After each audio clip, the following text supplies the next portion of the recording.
अध्याय 29। क्या तुम अभी अभी झड़े हो? तो चलो भाई ऐशन, हमारे पास ज्यादा समय नहीं है। क्या तुम सचमुच इससे सहमत हो? विली ने मुस्कुराते हुए जवाब दिया। हाँ, जब आप मुझे बचाने के लिए अपनी जान जोखिम में डाल सकते हैं, तो क्या मैं आपके लिए इतना भी नहीं कर सकता? ऐशन ने इस भाव से सिर हिलाया जैसे उसके पास कोई और विकल्प नहीं था। हालांकि अंदर से उसके चेहरे पर एक शरारती मुस्कान थी और वह खुद से सोच रहा था, पकड़ लिया तुमने मेरा शिकार। फिर वेली पर नजर गड़ाए उसने मुस्कुराते हुए कहा, एक मिनट रुको बहन वेली, मेरे स्पेस रिंग में एक बिस्तर है। इस गंदी जमीन पर ऐसा करना उचित नहीं होगा। ये सुनकर वेली की आंखें आश्चर्य से चौड़ी हो गईं और उसने ऊंची आवाज में पूछा, क्या क्या उन्होंने आपकी अंतरिक्ष अंगूठी जब्त नहीं कर ली?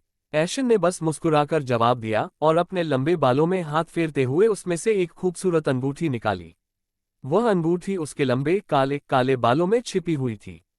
वेली ने जब ये देखा तो वह समझ गई कि ऐशन ने अपनी अंतरिक्ष अंगूठी कैसे छिपाई थी, क्योंकि उसने सोचा उसके पास दो अंगूठियां रही होंगी। एक उसकी उंगली पर और एक उसके बालों में छिपी हुई थी। जब वह विचारों में खोई हुई थी, ऐशन ने एक आरामदायक किंग साइज बिस्तर निकाला जिस पर सफेद बिस्तर बिछा हुआ था।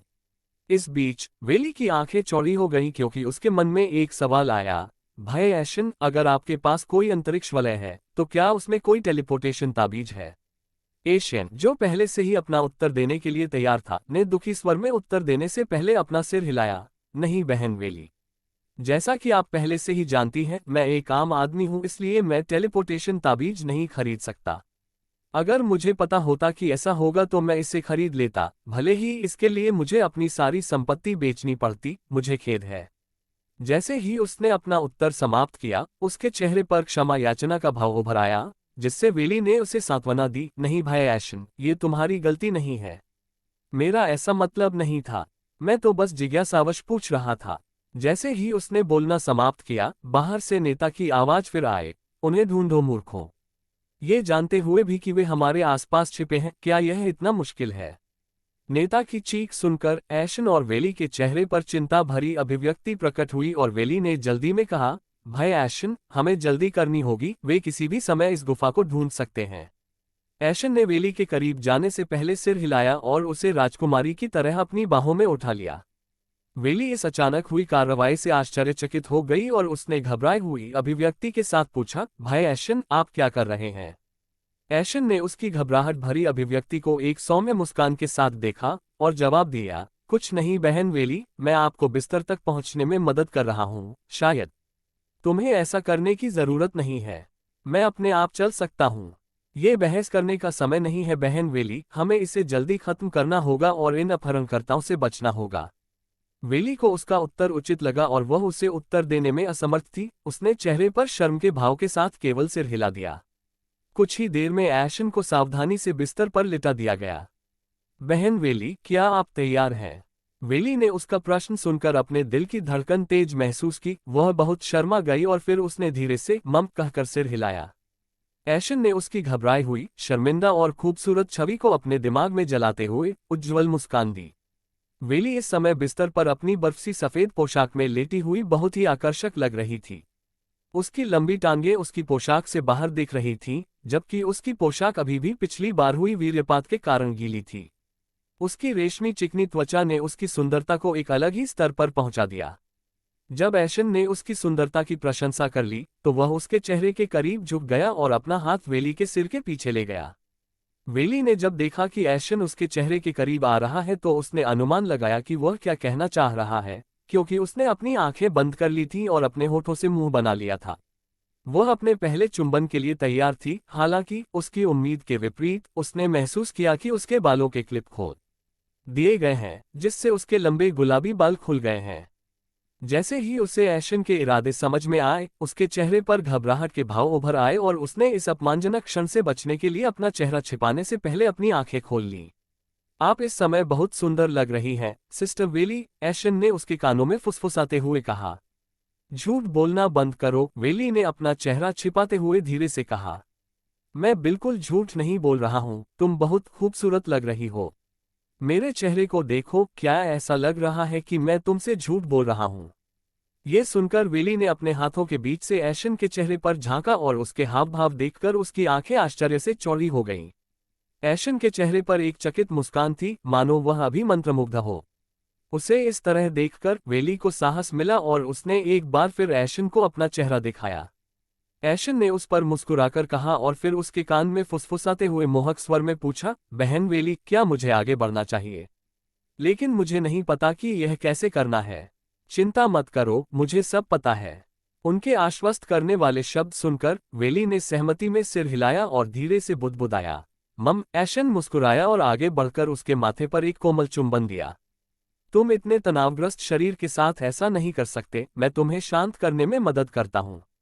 बस अपनी आंखें बंद कर लो, उसने निर्देश दिया। वेली के अंदर किसी चीज ने उसे वही करने को कहा जो वह कह रहा था और उसने अपनी आंखें बंद कर लीं। इसके साथ ही उसकी बाकी इंद्रियां भी सक्रिय हो गईं। आंखें बंद होने के बावजूद वह ऐशन की हर हरकत महसूस कर सकती थी। फिर ऐशन के होंठ नीचे चले गए, फिर उसने उसकी आंखों पर वही कोमल चुंबन दिया, फिर उसकी छोटी नाक की ओर बढ़ा। जैसे जैसे वह उसके मुंह के पास आता, उसका दिल उतनी ही तेजी से धड़कने लगता। उसका शरीर डर और उम्मीद से कांप रहा था, और जल्द ही उसे लगा जैसे दो मुलायम होंठ उसके होठों को छू रहे हों। उसका शरीर सिहर उठा, उसे लगा जैसे उसका दिल उसी पल फट जाएगा। उनके होंठ अलग हो गए और उसके दिल में एक अजीब सी क्षति की भावना उमड़ पड़ी। फिर उसने उसके मुलायम होठों को अपनी ठोड़ी पर, फिर अपनी गर्दन पर और फिर नीचे की ओर महसूस किया। वेली बेसब्री से इंतजार कर रही थी। वो आंखें खोलना चाहती थी, लेकिन उसका शरीर उसकी आज्ञा नहीं मान रहा था। अचानक उसने महसूस किया कि उसके स्तनों पर से कपड़े हट रहे हैं और ताज़ी ठंडी हवा उसके नंगे स्तनों को सहला रही है। आपके स्तन सुंदर हैं, बहन वेली। तभी उसे एक कोमल आवाज सुनाई दी। उसे इतनी कोमलता से अपना नाम पुकारते हुए सुनकर वेली का छोटा सा दिल खुशी से खिल उठा और उसके छोटे से मुंह में एक मुस्कान आ गई। फिर उसने महसूस किया कि उसके दाहिने निप्पल को दो मुलायम होठों ने छुआ और फिर उन्होंने उसे अंदर तक चूस लिया और एक गीली जीभ ने उसे चाटना शुरू कर दिया।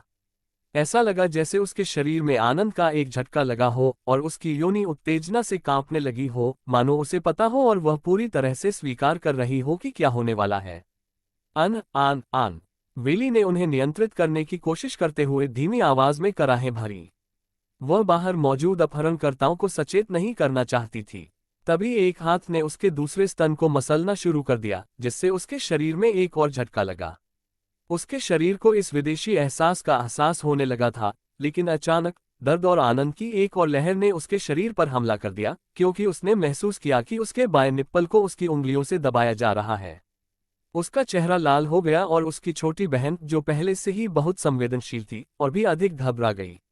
आखिरकार उसने अपनी आंखें खोलीं और देखा कि ऐशन उसकी सफेद रंग की पैंटी उतार रहा था। वह जानती थी कि यह उसका आखिरी बचाव था। एक बार वह सफल हो गया तो पीछे मुड़कर नहीं देखा जा सकेगा। दूसरी ओर उसकी छोटी बहन के मन में ऐसा कोई विचार नहीं था। वह बेकाबू होकर कांप रही थी, मानो उसे डांटते हुए कहा कि वह बहुत ज्यादा सोच रही है। उसकी नजर ऊपर उठी और ऐशन की नजर से मिली। वह धीरे से मुस्कुराया और अचानक उसकी पैंटी उसकी आखिरी सुरक्षा थी। इस बारे में सारे विचार उसके दिमाग से निकल गए। मुझे यहां से भागने के लिए ऐसा करना होगा, ये गलत नहीं है। अपने विचारों की पुष्टि करते हुए वह मुस्कुराए और सिर हिलाया, जो होने वाला था उसके लिए तैयार और पूर्वानुमानित। ऐशन उसकी इस तरह मुस्कुराहट देखकर दंग रह गया। उसकी मुस्कान और चौड़ी हो गई। इससे पहले कि उसने उसकी पैंटी उतार दी और अंततः उसकी स्वच्छ और सुंदर योनि को देखा, जिसके ऊपर एक गुलाबी रंग का उभार था। फिर उसने अपने नितंबों को बाहर निकाला और उसका विशाल ड्रैगन बाहर आ गया, जो पहले से ही उस नई और अछूती गुफा के बारे में उत्साहित था जिसे वह खोजने जा रहा था। जब ऐशन ने देखा कि वेली की आंखें आश्चर्य से चौड़ी हो गई हैं, तो वह मन ही मन मुस्कुराया। इससे उसका अहंकार बढ़ गया। कोई भी पुरुष ऐसी प्रतिक्रिया देखकर गर्व महसूस करेगा। उसने अपने ड्रैगन का सिर नहर के सामने रखा, उसे उसके बहते रस से चमका दिया। उसने उसे अंदर धकेल दिया और फिर घबराई हुई वेली की ओर देखा। घबराओ मत, मैं यहाँ हूँ। वेली ने सिर हिलाया और अपने शरीर के साथ साथ अपने उत्तेजित और घबराए हुए दिल को भी शांत करने की कोशिश की। फिर ऐशन ने निर्देश देते हुए अपना सिर उसके करीब ले आया। बस मुझ पर ध्यान केंद्रित करो। फिर उसने अपने होठों से उसके होंठ सील कर दिए। चुंबन। उसने अपनी जीभ नहीं हिलाई, बल्कि उसने उसका निचला होंठ चूसना शुरू कर दिया। चुंबन। फिर उसने उसे अकेला छोड़ दिया और उसके ऊपरी होठों को चूसने लगा, और कुछ ही क्षणों बाद उसने फिर से उसके निचले होठों को चूसना शुरू कर दिया। उसके होंठ मुलायम और मीठे लग रहे थे। वेली ने जल्द ही पैटर्न को समझ लिया और उसके होंठों को चूसना शुरू कर दिया। चुंबन, चुंबन, चुंबन, चुंबन की आवाज पूरी गुफा में गूंज रही थी। जब ऐशन ने देखा कि वह उसके होंठ चूसने में व्यस्त है, तो उसने सीधे अपने लिंग को उसकी तंग नली में धकेल दिया, जिससे एक ही बार में उसकी योनिच्छिद टूट गई। हहुननघर, वेली ने अपने निचले होंठ को काट लिया, इससे पहले कि वह महसूस करता कि उसकी पहले से ही तंग नहर और भी अधिक कस गई है। उसके मुलायम अंदरूनी हिस्से कुछ सेकंड के लिए उसके शरीर के चारों ओर कसकर घूमते रहे, इससे पहले कि वे अंततः ढीले हो गए और उसका लिंग प्रेम रस में भीग गया। ऐशन ने अपनी भौहें सिकोड़ ली, उसने चुंबन रोक दिया और सवाल पूछने से पहले अपना चेहरा दूर कर लिया, क्या तुम अभी झड़ गए? वेली का चेहरा लाल हो गया, उसका शरीर पहले से ही उसकी पिछली खोज से उत्तेजित था। उसने जो चुंबन लिया था वह भी बहुत अच्छा लगा। उसकी योनि पहले से ही हताशा में फड़क रही थी क्योंकि उसका लिंग बिना हिले वहीं रहा जबकि उसके होंठ अज्ञात मात्रा में आनंद ले रहे थे। कुंवारी होने से भी कोई मदद नहीं मिली। मम, वेली ने शर्मिंदगी से सिर हिलाया। अध्याय 30, पलायन। मम, वेली ने शर्मिंदगी से सिर हिलाया। सिर्फ एक ही धक्के में ऐशन हक्का बक्का रह गया। वेली ने अपनी आंखों में आंसू भरकर सिर हिलाया। फूट फूट कर रोने की धमकी देते हुए उसने पूछा, क्या मैंने कुछ गलत किया है भाई ऐशन? ऐशन को समझ नहीं आ रहा था कि क्या जवाब दे, लेकिन वह उसे रोते हुए नहीं देखना चाहता था, इसलिए उसने मुस्कुराते हुए अपना सिर हिलाया। नहीं बहन वेली, तुमने कुछ गलत नहीं किया। बस एक समस्या है। समस्या? भाई ऐशन, क्या बात है? वेली ने उलझन भरे भाव से पूछा। ठीक है, अगर मैं तुम्हारे अंदर वीर्य नहीं छोड़ता और तुम्हारे साथ अपनी यांग ऊर्जा का आदान प्रदान नहीं करता, तो मैं तुम्हारी यिन ऊर्जा को अवशोषित नहीं कर सकता। हालांकि तुम बस अपने आप ही झड़ गए। वेली ने उलझन भरे भाव से पूछा, तुम्हें बस मेरे अंदर वीर्यपात करना है, फिर करते हैं। इसमें समस्या क्या है? इस जवाब पर ऐशन की आंखें आश्चर्य से चौड़ी हो गईं और उसने पूछा, क्या तुम इसे फिर से करने के लिए तैयार हो? तुम तो अभी 2 बार लगातार झड़ गए थे। वेली ने गर्व से सिर हिलाया और अपनी नंगी छाती पर हाथ मारते हुए जवाब दिया, मुझे बिल्कुल भी थकान महसूस नहीं हो रही है। मैं ये कर सकती हूँ। उसका जवाब सुनकर ऐशन ने उत्साह से अनुरोध करने से पहले मुस्कुराकर कहा, बहन वेली, तो कृपया मुझे पीछे से करने दो। वेली ने मुस्कुराते हुए अंगूठा दिखाते हुए सिर हिलाया। ठीक है, मुझे बताओ कि क्या करना है। एंजल, ऐशन ने एक चकित मुस्कान के साथ धीरे से कहा। होश में आने से पहले वह उसके प्यारे और मासूम चेहरे को देखता रहा। कृपया घूमे और अपने पैरों पर खड़े हो जाएं, उन्होंने निर्देश दिया। वेली ने उसकी आज्ञा का पालन करने से पहले सिर हिलाया। अब कृपया अपनी छाती को बिस्तर से छुएं और अपनी गांठ को ऊपर उठाएं। वेली ने वैसा ही किया जैसा उसने उससे कहा था, हालांकि वह ऐशन के सामने इस तरह आने से थोड़ी शर्मिंदा महसूस कर रही थी, तथापि उसका मानना था कि यह सही कारण के लिए था। क्या मैं ये सही कर रहा हूँ भाई ऐशन? वेली ने शर्मिंदा होकर पूछा। ऐशन ने जवाब देने से पहले अपने होंठ चाटे। जरूर बहन वेली, बस अपनी गांठ को थोड़ा और ऊपर उठाने की कोशिश करो। ठीक है, वेली ने अपनी गांठ और ऊपर उठाते हुए कहा। अब सब ठीक है। हाँ हाँ, बिल्कुल सही बहन वेली। ऐशन ने मुस्कुराते हुए सिर हिलाया और उसकी पवित्र जगहों को देखा। अपनी छोटी बहन के साथ घूरने की प्रतियोगिता कर रही थी। ऐशन देख सकता था कि वेली कितनी मेहनत कर रही थी। हर बार जब उसकी गांठ थोड़ी नीचे होती तो वह उसे फिर से ऊपर उठाकर एडजस्ट कर लेती। इस दृश्य को देखकर ऐशन अपने प्रेम के अजगर की ओर अपने रक्त के दौड़ने को महसूस करने से खुद को नहीं रोक सका। इस सुंदर दृश्य को देखकर वह उत्साहित हो गया। बिना समय गंवाए वह उसके पीछे आ गया और उसे आगे बढ़ने का मौका देते हुए बोला, मैं अब शुरू करूंगा बहन वेली। वेली ने ऐशन द्वारा अनुरोधित स्थिति को बनाए रखने के लिए अपना चेहरा बिस्तर में दबा लिया था। उसकी दबी हुई आवाज ऐशन तक पहुंची। मम्मम, उसकी सहमति पाकर उसने इस गीली गुफा को, जिसमें से रस रिस रहा था, अपने ड्रैगन से रगड़ दिया। वह वेली को और अधिक उत्तेजित करने के लिए उसे छेड़ रहा था। ड्रैगन उस रस में नहा रहा था जो वेली के प्रवेश द्वार से लगातार बह रहा था। इस बीच उसके ड्रैगन की छोटी सी भी हरकत से उसका शरीर उत्तेजना और प्रत्याशा से कांप उठता था। उसके शरीर में आनंद की कई लहरें दौड़ गईं। ऐशन ने उसके नितंबों को पकड़ लिया और उसे सहलाने लगा ताकि वह और अधिक आनंद महसूस कर सके। आंग, उसने एक दबी हुई कराह निकाली जिसके बाद कई कराहें आईं जब ऐशन ने अपने ड्रैगन को उसकी गुफा के प्रवेश द्वार के सामने ले आया। आनंद भाई ऐशन, इसे डाल दो। वेली चिल्लाए, अब और बर्दाश्त नहीं कर सकी। और जैसे ही उसने ये कहा, ऐशन का ड्रैगन एक तेज गति से उसकी गुफा में घुस गया। उसकी गुफा अंदर से नर्म, मुलायम और गर्म थी, जिससे ऐशन एक पल के लिए आनंद के मारे अपनी शक्ति खो बैठा। हाँ नन्नघे उग, ऐशन ने भी कराहते हुए कहा, क्योंकि वेली के अंदरूनी हिस्से ने उसके ड्रैगन को चारों तरफ से चूसा था। उसके अंदरूनी अंग कड़े थे और स्पर्श करने पर मुलायम भी थे। ऐशन को थोड़ी देर के लिए आश्चर्य हुआ कि यह कितना अच्छा लग रहा था, हालांकि उसे जल्द ही एहसास हुआ कि यह सब उसकी स्थिति से मिल रही उत्तेजना के कारण था। एक बार फिर गुफा में प्रवेश करने से पहले उसने अपने ड्रैगन को बुलाया। आंधघे, उसका सामान मेरे गर्भाशय को छेद देगा, वेली ने मन ही मन सोचा, जबकि ऐशन की हर हरकत पर वह लगातार कराह रही थी। वेली, जिससे वह नहीं जानती थी, हर बार जब उसे ऐशन के धक्के से आनंद मिलता तो वह अपनी गांड को और भी ऊपर उठा लेती थी। ऐशन ने एक बार फिर उसे धक्का दिया और उनके शरीर के टकराने की आवाज गुफा में गूंजने लगी, साथ ही वेली की कराहें भी सुनाई देने लगी। तारांकन पाह पाह पाह, आंध घग घग हा, आंध घग घग, जोर जोर जोर हा, आंध घग घग हा। उसका मन पहले से ही आनंद में डूबा हुआ था और वह केवल यही सोच पा रही थी कि इस आनंद को कैसे जारी रखा जाए। आनंद को और भी बढ़ाने के प्रयास में वह ऐशन के साथ कदम मिलाते हुए अपनी गांड हिला रही थी, कभी उसे झुका रही थी तो कभी ऊपर या नीचे कर रही थी। हन्ननघर हनगाग, ऐशन भी उसे पूरी तरह से चोदते हुए बहुत संतुष्ट था। उसकी गुफा बहुत स्वागत योग्य थी, उसकी दीवारें उसके ड्रैगन के चारों ओर घूम रही थीं, जिससे उसके शरीर में आनंद की लहरें उठ रही थीं। अचानक उसके मन में एक विचार कौंधा और वह बुरी तरह मुस्कुराया। उसका हाथ आगे बढ़ा और उसने उसकी गांड के गालों को जोर से पकड़ लिया। वेली का शरीर अचानक ऊपर की ओर उठा, उसने महसूस किया कि उसकी योनि दूसरे स्तर तक कस गई है, मानो उसे चूसकर पूरी तरह सूखा देना चाहती हो। उसकी योनि की दीवारें अपना लक्ष्य प्राप्त करने में कामयाब रहीं, क्योंकि ऐशन ने घुरघुराहट की और उसका सफेद वीर्य फूट पड़ा, जो बिना रुके उसके अंदर भर गया।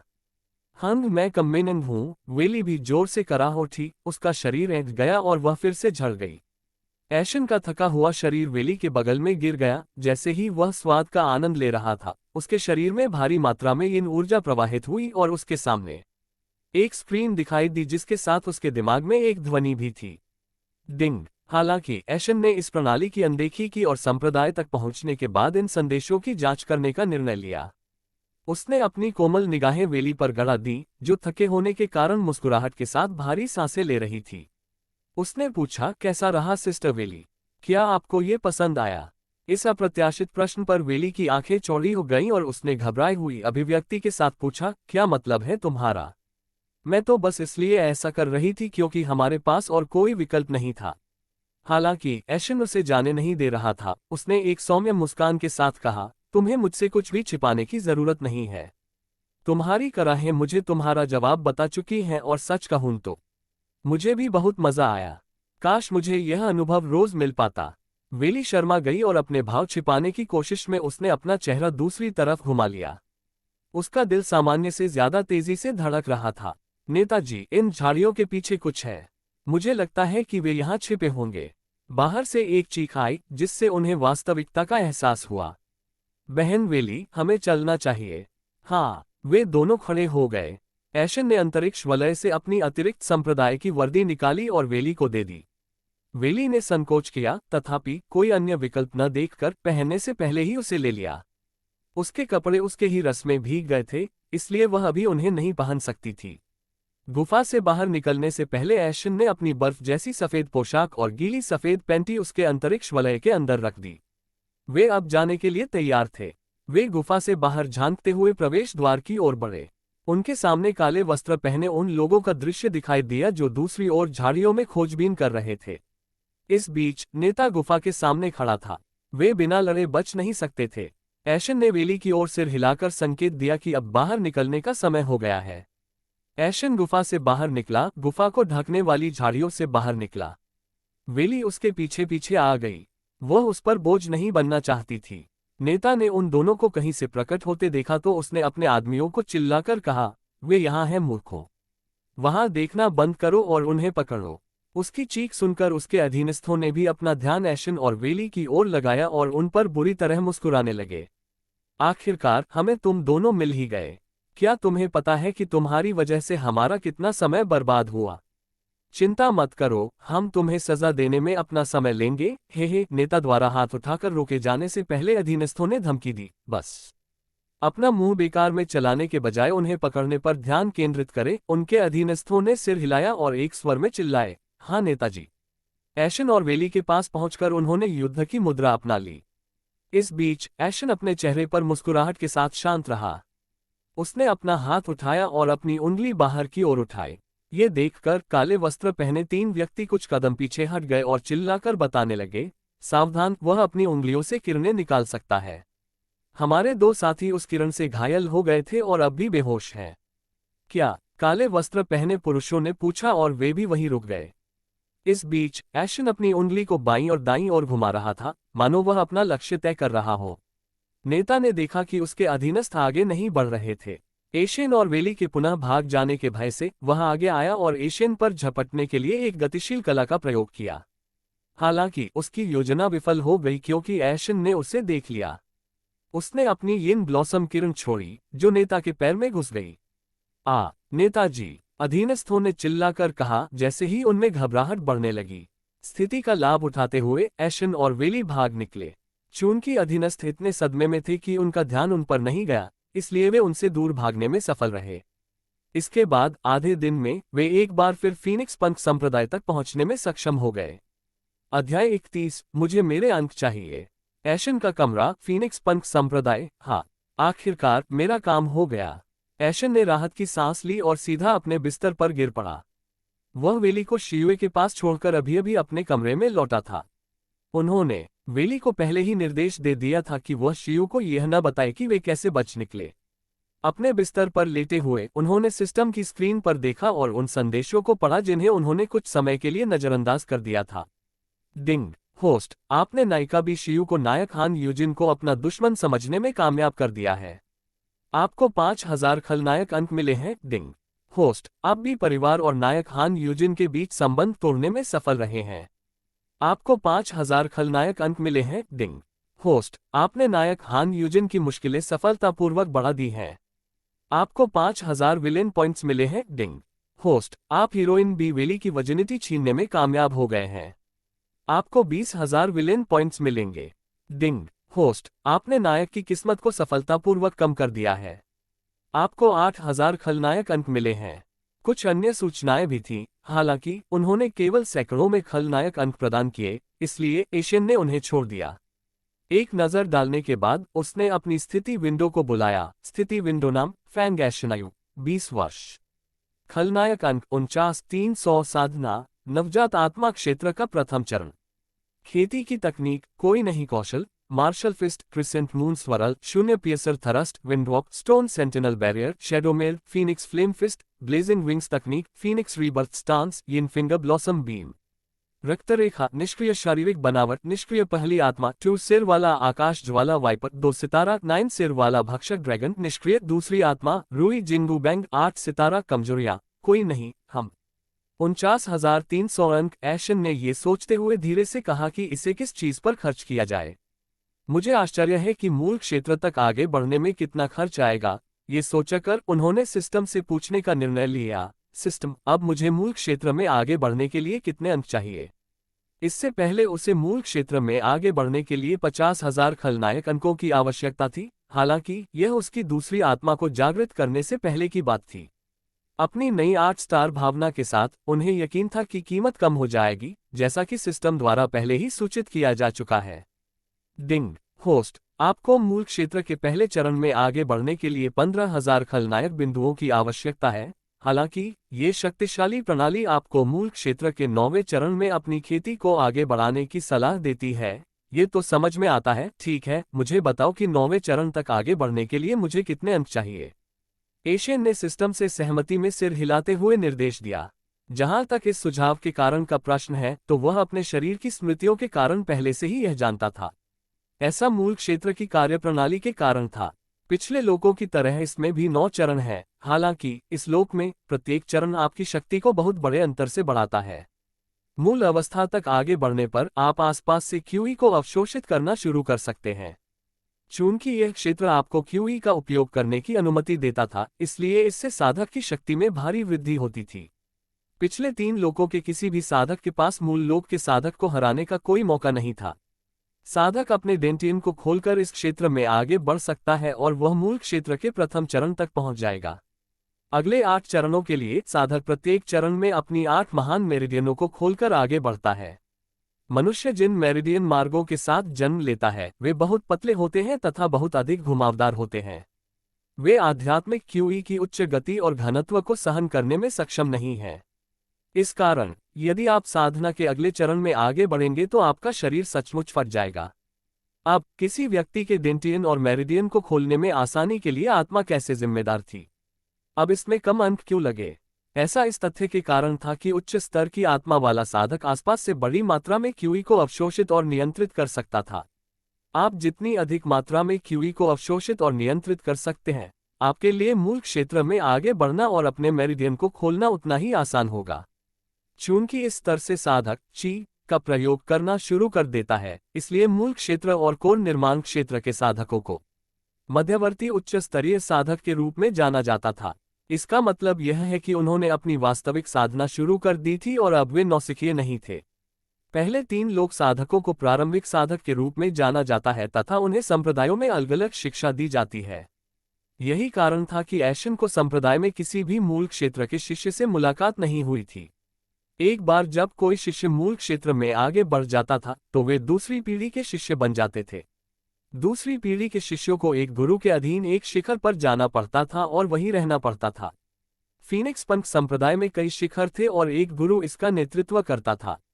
यहाँ तक कि शुरुआती शिष्य भी पहले से ही अपनी पसंद का शिखर चुन सकते थे, हालांकि उन्हें मूल क्षेत्र में पहुंचने के बाद ही शिखर पर चढ़ने की अनुमति थी। लेकिन यदि कोई शिष्य पहले से ही किसी शिखर से जुड़ चुका है तो शिखर गुरु भी उसका गुरु बन जाएगा, इसलिए शिखर चुनना गुरु को स्वीकार करने के समान था। ऐशन का गुरु संप्रदाय का नेता था, इसलिए वह नेता के शिखर से संबंधित था। यहीं पर उसके गुरु फैंग जू का निवास था। ऐशन केवल तभी उससे मिल सकता था जब वह मूल क्षेत्र में आगे बढ़ जाता, अन्यथा उसे उससे मिलने के लिए अपॉइंटमेंट लेना पड़ता। यही कारण था कि वह अपने ज्वाइनिंग डे के बाद फैंग जू से नहीं मिला था। डिंग होस्ट, आपको मूल क्षेत्र के 9वें चरण तक आगे बढ़ने के लिए 39,000 खलनायक अंक चाहिए। ओह, यह इतना महंगा नहीं है। मुझे लगा कि आप कोई हास्यास्पद राशि कहेंगे। एशियन ने टिप्पणी की, सिस्टम से स्पष्टीकरण की अपेक्षा करते हुए। डिंग होस्ट, आप मुझे क्या समझते हैं? चोर, मैं तो बस उतना ही पैसा मांगता हूं जितना जरूरी है। मूल रूप से आपको आगे बढ़ने के लिए बहुत अधिक अंक चाहिए होंगे, हालांकि आपकी नई भावना के साथ अपने 8 महान मेरिडियन को खोलना मुश्किल नहीं है। ऐशन ने मुस्कुराते हुए सिर हिलाकर समझाते हुए कहा, तो फिर करो। डिंग होस्ट, कमल की मुद्रा में बैठ जाओ और आंखें बंद कर लो। मैं अब शुरू करता हूं। समझ गया, ऐशन ने सिस्टम के निर्देशों का पालन करते हुए कहा। डिंग, आवश्यक खलनायक अंक घटाए जा रहे हैं। डिंग, मेजबान के डेंटियन का उद्घाटन शुरू। ये सूचनाएं ऐशन के दिमाग में गूंजती रहीं, फिर भी उसकी आंखें बंद रहीं। जल्द ही उसने महसूस किया कि आसपास से क्यूई उसके शरीर पर आक्रमण कर रही है और फिर उसके सौरजाल क्षेत्र में एकत्रित हो रही है। धीरे धीरे क्यूई एकत्रित होने लगी क्योंकि ऐशन ने अपना ध्यान बनाए रखा। वह जानता था कि उसे अपना डेंटियन खोलने में समय लगेगा और इसलिए वह शांत रहा। ऊर्जा धीरे धीरे उसके सौर जाल क्षेत्र में स्थिर होने लगी। जैसे ही क्यूई उसके शरीर से होकर गुजरी, ऐशन ने अपने भीतर एक सूक्ष्म बदलाव महसूस किया। ऐसा लग रहा था मानो कोई सुप्त बीज अपनी नींद से जाग उठा हो और अनकही शक्ति के वादे के साथ जीवन में आ गया हो। उनके दानतेन की गहराई में ऊर्जा का एक चमकदार गोला बनने लगा, जो अलौकिक प्रकाश के रंगों के साथ घूम रहा था। यह आदिम ऊर्जा से स्पंदित था, जो सृष्टि के सार के साथ प्रतिध्वनित हो रहा था। प्रत्येक गुजरते क्षण के साथ वह गोला अधिक चमकीला और अधिक दीप्तिमान होता गया। उसकी चमक से एक ऐसी चमक फैलती गई जिसने आसपास के वातावरण को एक अलौकिक आभा से आलोकित कर दिया। जैसे जैसे एशियन का डेंटियन विस्तारित और विकसित हुआ, उसके अंदर जुड़ाव की गहरी भावना व्याप्त हो गई। वह प्राकृतिक दुनिया की लय के साथ तालमेल महसूस करता था तथा स्वयं से भी बड़ी किसी चीज का हिस्सा महसूस करता था। क्यूई के अंतिम उछाल के साथ उसके और उसके डेंटियन के बीच का बंधन सील हो गया तथा उसकी प्रणाली की ताकत के साथ उसे जगह पर लॉक कर दिया गया। उस क्षण में ऐशन ने नश्वर सीमाओं को पार कर लिया तथा असीम क्षमता और अनंत संभावना के क्षेत्र में कदम रख दिया। अपने डेंटियन को खोलकर और अपनी क्यूई को उन्मुक्त करके उन्होंने आधिकारिक तौर पर मूल क्षेत्र के पहले चरण में कदम रखा था, हालांकि उन्नति अभी पूरी नहीं हुई थी। ये तो बस पहला कदम था।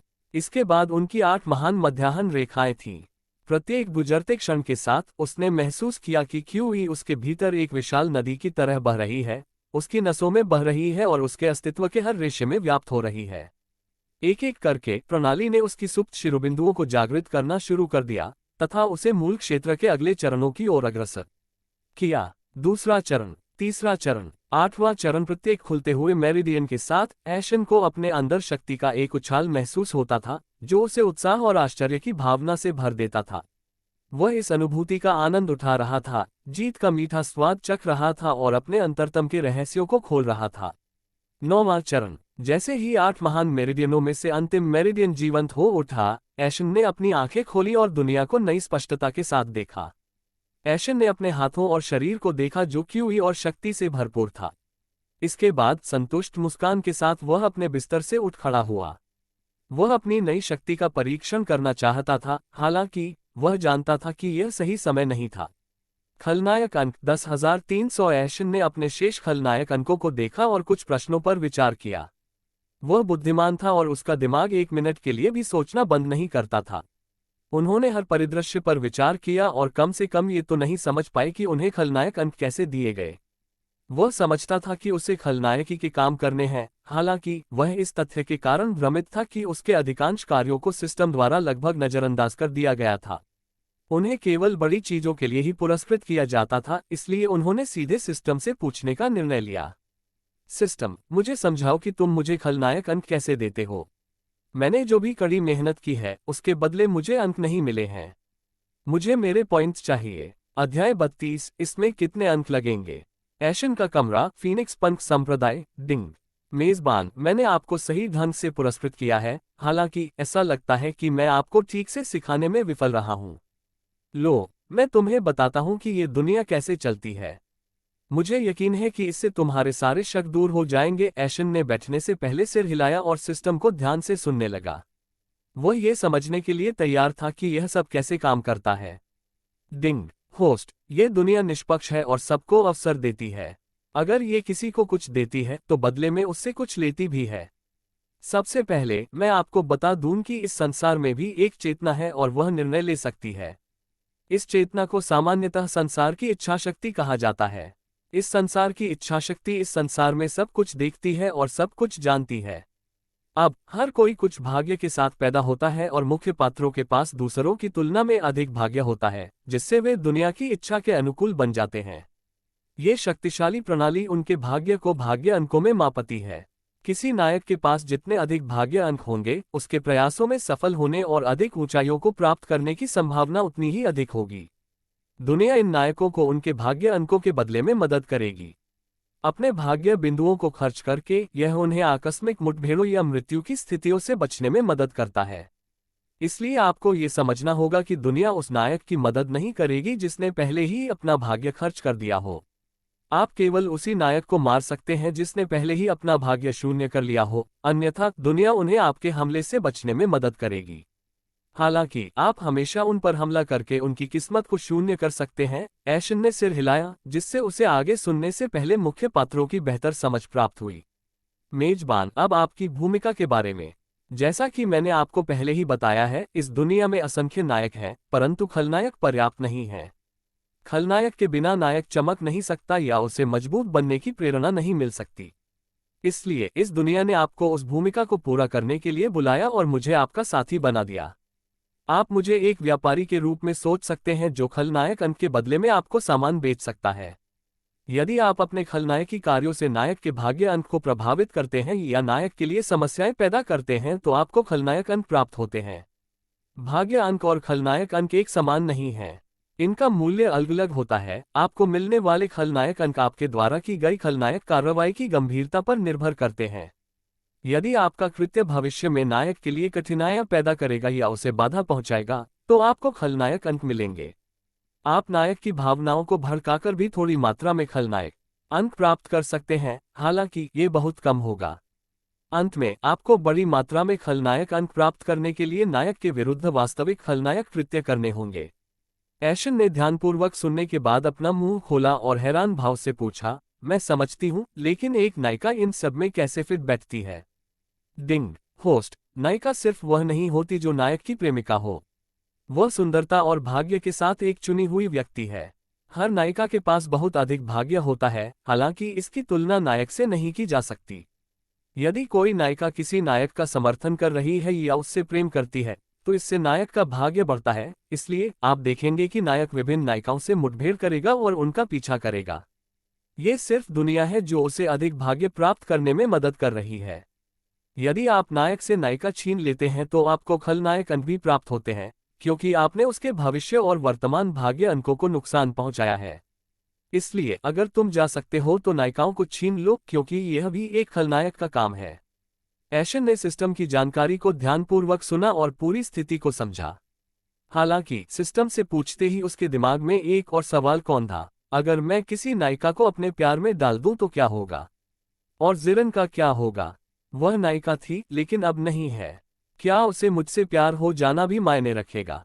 डिंग। होस्ट, अगर कोई नायिका आपसे प्यार करती है तो यह आपके भाग्य को एक नायक के समान बढ़ा देगा। हालांकि आपको भाग्य के बदले में खलनायक अंक मिलते हैं।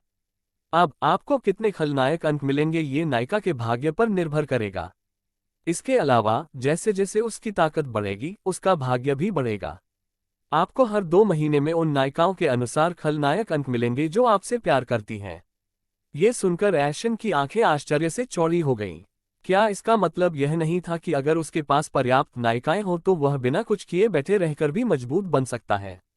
वह अपनी नायिकाओं के भाग्य से प्राप्त खलनायक अंकों से अपनी ताकत बढ़ा लेगा। जल्द ही उनमें नायिकाओं के भाग्य के बारे में जानने की जिज्ञासा जागृत होने लगी। बिना इंतजार किए उसने सिस्टम से उसे दिखाने को कहा। सिस्टम, मुझे सारी हीरोइनों की किस्मत दिखाओ। डिंग। होस्ट, सिस्टम ने जिन नायिकाओं को चिन्हित किया है उनका भाग्य निम्नलिखित है। बाय वेली 15,000 भाग्य अनकबी शियू, 40,000 भाग्य अनकजिया वुयाओ, 55,000 भाग्य अनकहुआन लिंगशी, 10,000 भाग्य अनकैशन ने उन नायिकाओं के भाग्य बिंदुओं को देखा जिनसे उसका सामना हुआ था। हालांकि उन्हें भाग्य अंकों में कुछ अजीब बात लगी जो उनके लिए समझ से परे थी। कारण जानने के लिए उन्होंने पूछा, सिस्टम, जिया वुयाओ का भाग्य इतना ऊंचा क्यों है? मैं शियू को समझ सकता हूं क्योंकि वह एक नवजात आत्मा क्षेत्र साधक है और एक धनी और शक्तिशाली परिवार से भी संबंधित है। मैंने जो सुना है उसके अनुसार जिया वुयाओ किसी प्रमुख परिवार से नहीं है और केवल उच्च साधना है। हालांकि ये हुआन लिंगजी के लिए भी ऐसा ही है, तो उसका भाग्य इतना ऊंचा क्यों है? डिंग। होस्ट, आपको आगे चलकर वजह पता चलेगी। अगर अभी वजह जाननी है तो विलेन पॉइंट्स लगेंगे नहीं, बस इसे छोड़ दो। एशियन ने अपने शेष खलनायक अंक देखने से पहले निर्देश दिया। वह नहीं जानता था कि व्यवस्था उससे कितनी मांग करेगी और यदि कारण कुछ हास्यास्पद हुआ तो क्या होगा। वह जोखिम नहीं लेना चाहता था। इसके बाद उन्होंने सिस्टम को हान यूजिन का भाग्य प्रदर्शित करने का आदेश दिया। डिंग। होस्ट, नायक हान यूजिन के पास अभी 40,000 लक पॉइंट है क्या? एशन ने आश्चर्य से पूछा। क्या उसके पास पहले 1,20,000 लक पॉइंट नहीं थे? डिंग। सचमुच मेजबान, ऐसा लगता है कि इन कम भाग्य बिंदुओं की वजह से ही उसकी मुलाकात सौभाग्य से हुई। दुनिया की इच्छाशक्ति ने ही उसकी मदद के लिए ये अंक खर्च किए होंगे। ओह, निश्चित रूप से वह संदिग्ध लग रहा था जब वह अपने साथ भारी मात्रा में सोना लेकर बंद साधना में चला गया। ऐसा लगता है कि सोना उसकी साधना में मदद कर सकता है। एशन ने गंभीर भाव से अनुमान लगाया। हालांकि जल्द ही उन्होंने भविष्य पर ध्यान केंद्रित किया। चलो उसे भविष्य के लिए छोड़ देते हैं। मैं उसे उसके बंद साधना से बाहर आने के बाद देखूंगा। स्थिति विंडो, उसने पुकारा। स्थिति विंडो नाम, फैंग एशन, आयु 20 वर्ष, खलनायक अंक 10,300, साधना, मूल क्षेत्र का 9वां चरण, खेती की तकनीक, कोई नहीं कौशल, martial fist, crescent moon swirl, शून्य piercer thrust, windwalk, stone sentinel barrier, shadowmail, phoenix flame fist, blazing wings तकनीक, phoenix rebirth stance, yin finger blossom beam, रक्तरेखा, निष्क्रिय शारीरिक बनावट, निष्क्रिय पहली आत्मा, 2 सिर वाला आकाश ज्वाला वाइपर, 2 सितारा, 9 सिर वाला भक्षक ड्रैगन, निष्क्रिय दूसरी आत्मा, रूई जिंगू बैंग, 8 सितारा, कमजोरियां, कोई नहीं। अपनी स्थिति की खिड़की को देखते हुए एशन ने भरी, चाहे मैं कितने भी खलनायक अंक अर्जित कर लूं, ये हमेशा कम लगता है। मुझे और अधिक अर्जित करने की आवश्यकता है। ये कहते हुए एशन के मन में एक विचार फिर से उभर आया जिस पर वह काफी समय से विचार कर रहा था। हालांकि इस बार उन्होंने सिस्टम से यह पूछने का निर्णय लिया कि क्या उनका विचार संभव है। सिस्टम, मैं सोच रहा था कि क्या आप मुझे आसपास के किसी नायक का स्थान बता सकते हैं? एक संकेत भी काम करेगा। खलनायक अंक अर्जित करना केवल नायक होने से ही संभव था। हालांकि यूजिन अभी बंद खेती में था। एशन किसी और नायक को निशाना बनाना चाहता था। वह यूजिन के अपनी बंद साधना से बाहर आने का इंतजार करते हुए अपना समय बर्बाद नहीं करना चाहता था। ऐसा नहीं था कि वह बिना किसी व्यवस्था के अपने आप खेती कर सकते थे। डिंग। होस्ट, मैं आपको बता दूं कि इसमें आपकी मदद करने के लिए मुझे दुनिया की इच्छाशक्ति से नायक के स्थान के बारे में पूछना होगा, और दुनिया की इच्छाशक्ति किसी की भी मुफ्त में मदद नहीं करती। ऐसा करने के लिए खलनायक के पॉइंट्स लगेंगे। क्या आप निश्चित हैं? ये सुनकर एशन की आंखें आश्चर्य से चौड़ी हो गईं। उसे नहीं लगता था कि यह सिस्टम उसे किसी नायक का स्थान बता पाएगा। बिना समय बर्बाद किए उन्होंने कीमत के बारे में पूछा, इसके लिए कितने अंक लगेंगे? डिंग। होस्ट, आपके सारे पॉइंट्स क्या? एशन ने आश्चर्य से पूछा। थोड़ी सी जानकारी के लिए यह बहुत महंगा था। हालांकि ये सोचकर कि वह हमेशा इस नए नायक से अधिक कमा सकता है, वह सहमत हो गया। ठीक है, करो। चलो देखते हैं कि यह नायक कहाँ छिपा है। डिंग।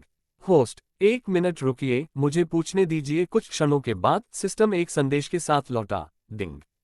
होस्ट, दुनिया की इच्छा ने कहा कि वह इस छोटी राशि के लिए नायक के सटीक स्थान का खुलासा नहीं करेगी। हालांकि इसने एक संकेत दिया था। ओह, क्या संकेत? एशन ने उत्सुकता भरे भाव से पूछा। डिंग। होस्ट, दुनिया की इच्छा ने कहा है कि आपको मो चेन के पास जाना होगा और उनसे अपने परिवार के आगामी कार्यक्रम में ले जाने के लिए कहना होगा। ओह, क्या मैं नायक से उसके परिवार के कार्यक्रम में मिल पाऊंगा? लगता है मुझे कल मो चेन से मिलना पड़ेगा, एशन ने एक षड्यंत्रकारी मुस्कान के साथ बुदबुदाया। अध्याय 33, उसका नाम क्या है? एशन उस क्षेत्र का नक्शा देख रहा था जिसमें वह था। वह आदिम ड्रैगन साम्राज्य का 9वां राजकुमार था, जो इस दुनिया के 5 साम्राज्यों में सबसे बड़ा और सबसे मजबूत था। हालांकि आदिम ड्रैगन साम्राज्य सिर्फ बड़ा नहीं था, यह विशाल था। यदि उसे अपनी पिछली दुनिया से तुलना करनी होती तो आदिम ड्रैगन साम्राज्य का क्षेत्रफल एशिया के क्षेत्रफल से 2 गुना था। और इतना ही नहीं, आदिम ड्रैगन साम्राज्य ने अन्य साम्राज्यों के कुछ बाहरी क्षेत्र पर भी कब्जा कर लिया था। हालांकि उन साम्राज्यों के बीच विशाल महासागर थे। अब इस विशाल क्षेत्र को संभालने के लिए इस साम्राज्य के सम्राट ने अपने साम्राज्य को विभिन्न राज्यों और सांप्रदायिक क्षेत्रों में विभाजित कर दिया था। हर कोई अपने राज्यों और क्षेत्रों पर शासन करने के लिए स्वतंत्र था, लेकिन उसे हर महीने साम्राज्य को कर देना पड़ता था। इस तरह सम्राट को पूरे साम्राज्य की देखभाल नहीं करनी पड़ती थी और वह सिर्फ उस राजधानी की देखभाल करता था जिसमें वह रहता था। इस बीच उन्होंने अपने बच्चों को आदेश देने और अनुभव प्राप्त करने के लिए कुछ राज्य भी आवंटित किए थे। इसे एक दूसरे के खिलाफ प्रतिस्पर्धा करने और ये देखने के तरीके के रूप में भी देखा जा सकता है कि राजकुमारों और राजकुमारियों में से कौन सर्वश्रेष्ठ है।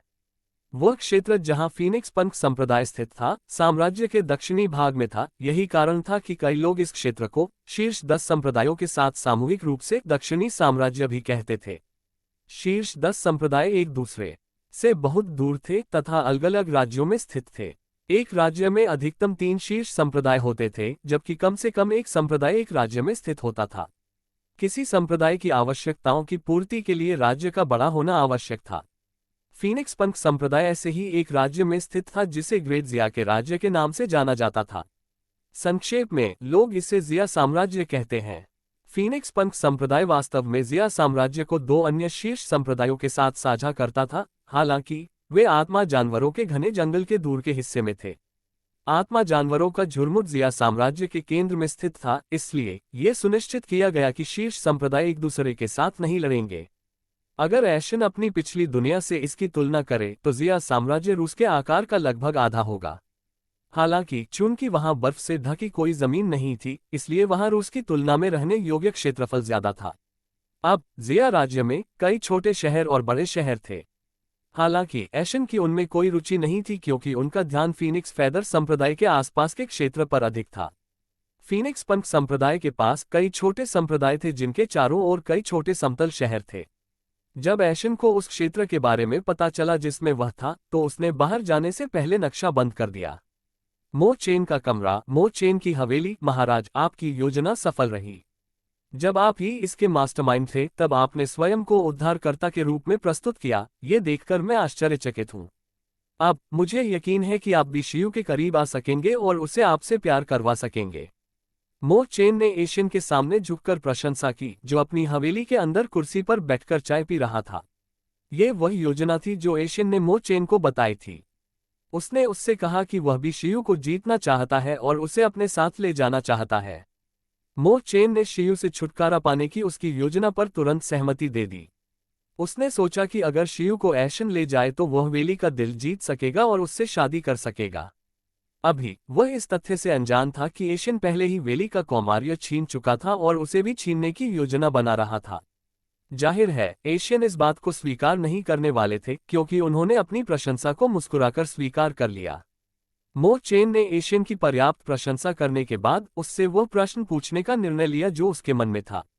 महाराज, क्या मैं पूछ सकता हूँ कि आप यहाँ क्यों हैं? क्या तुम्हें इस नौकर की किसी काम से जरूरत है?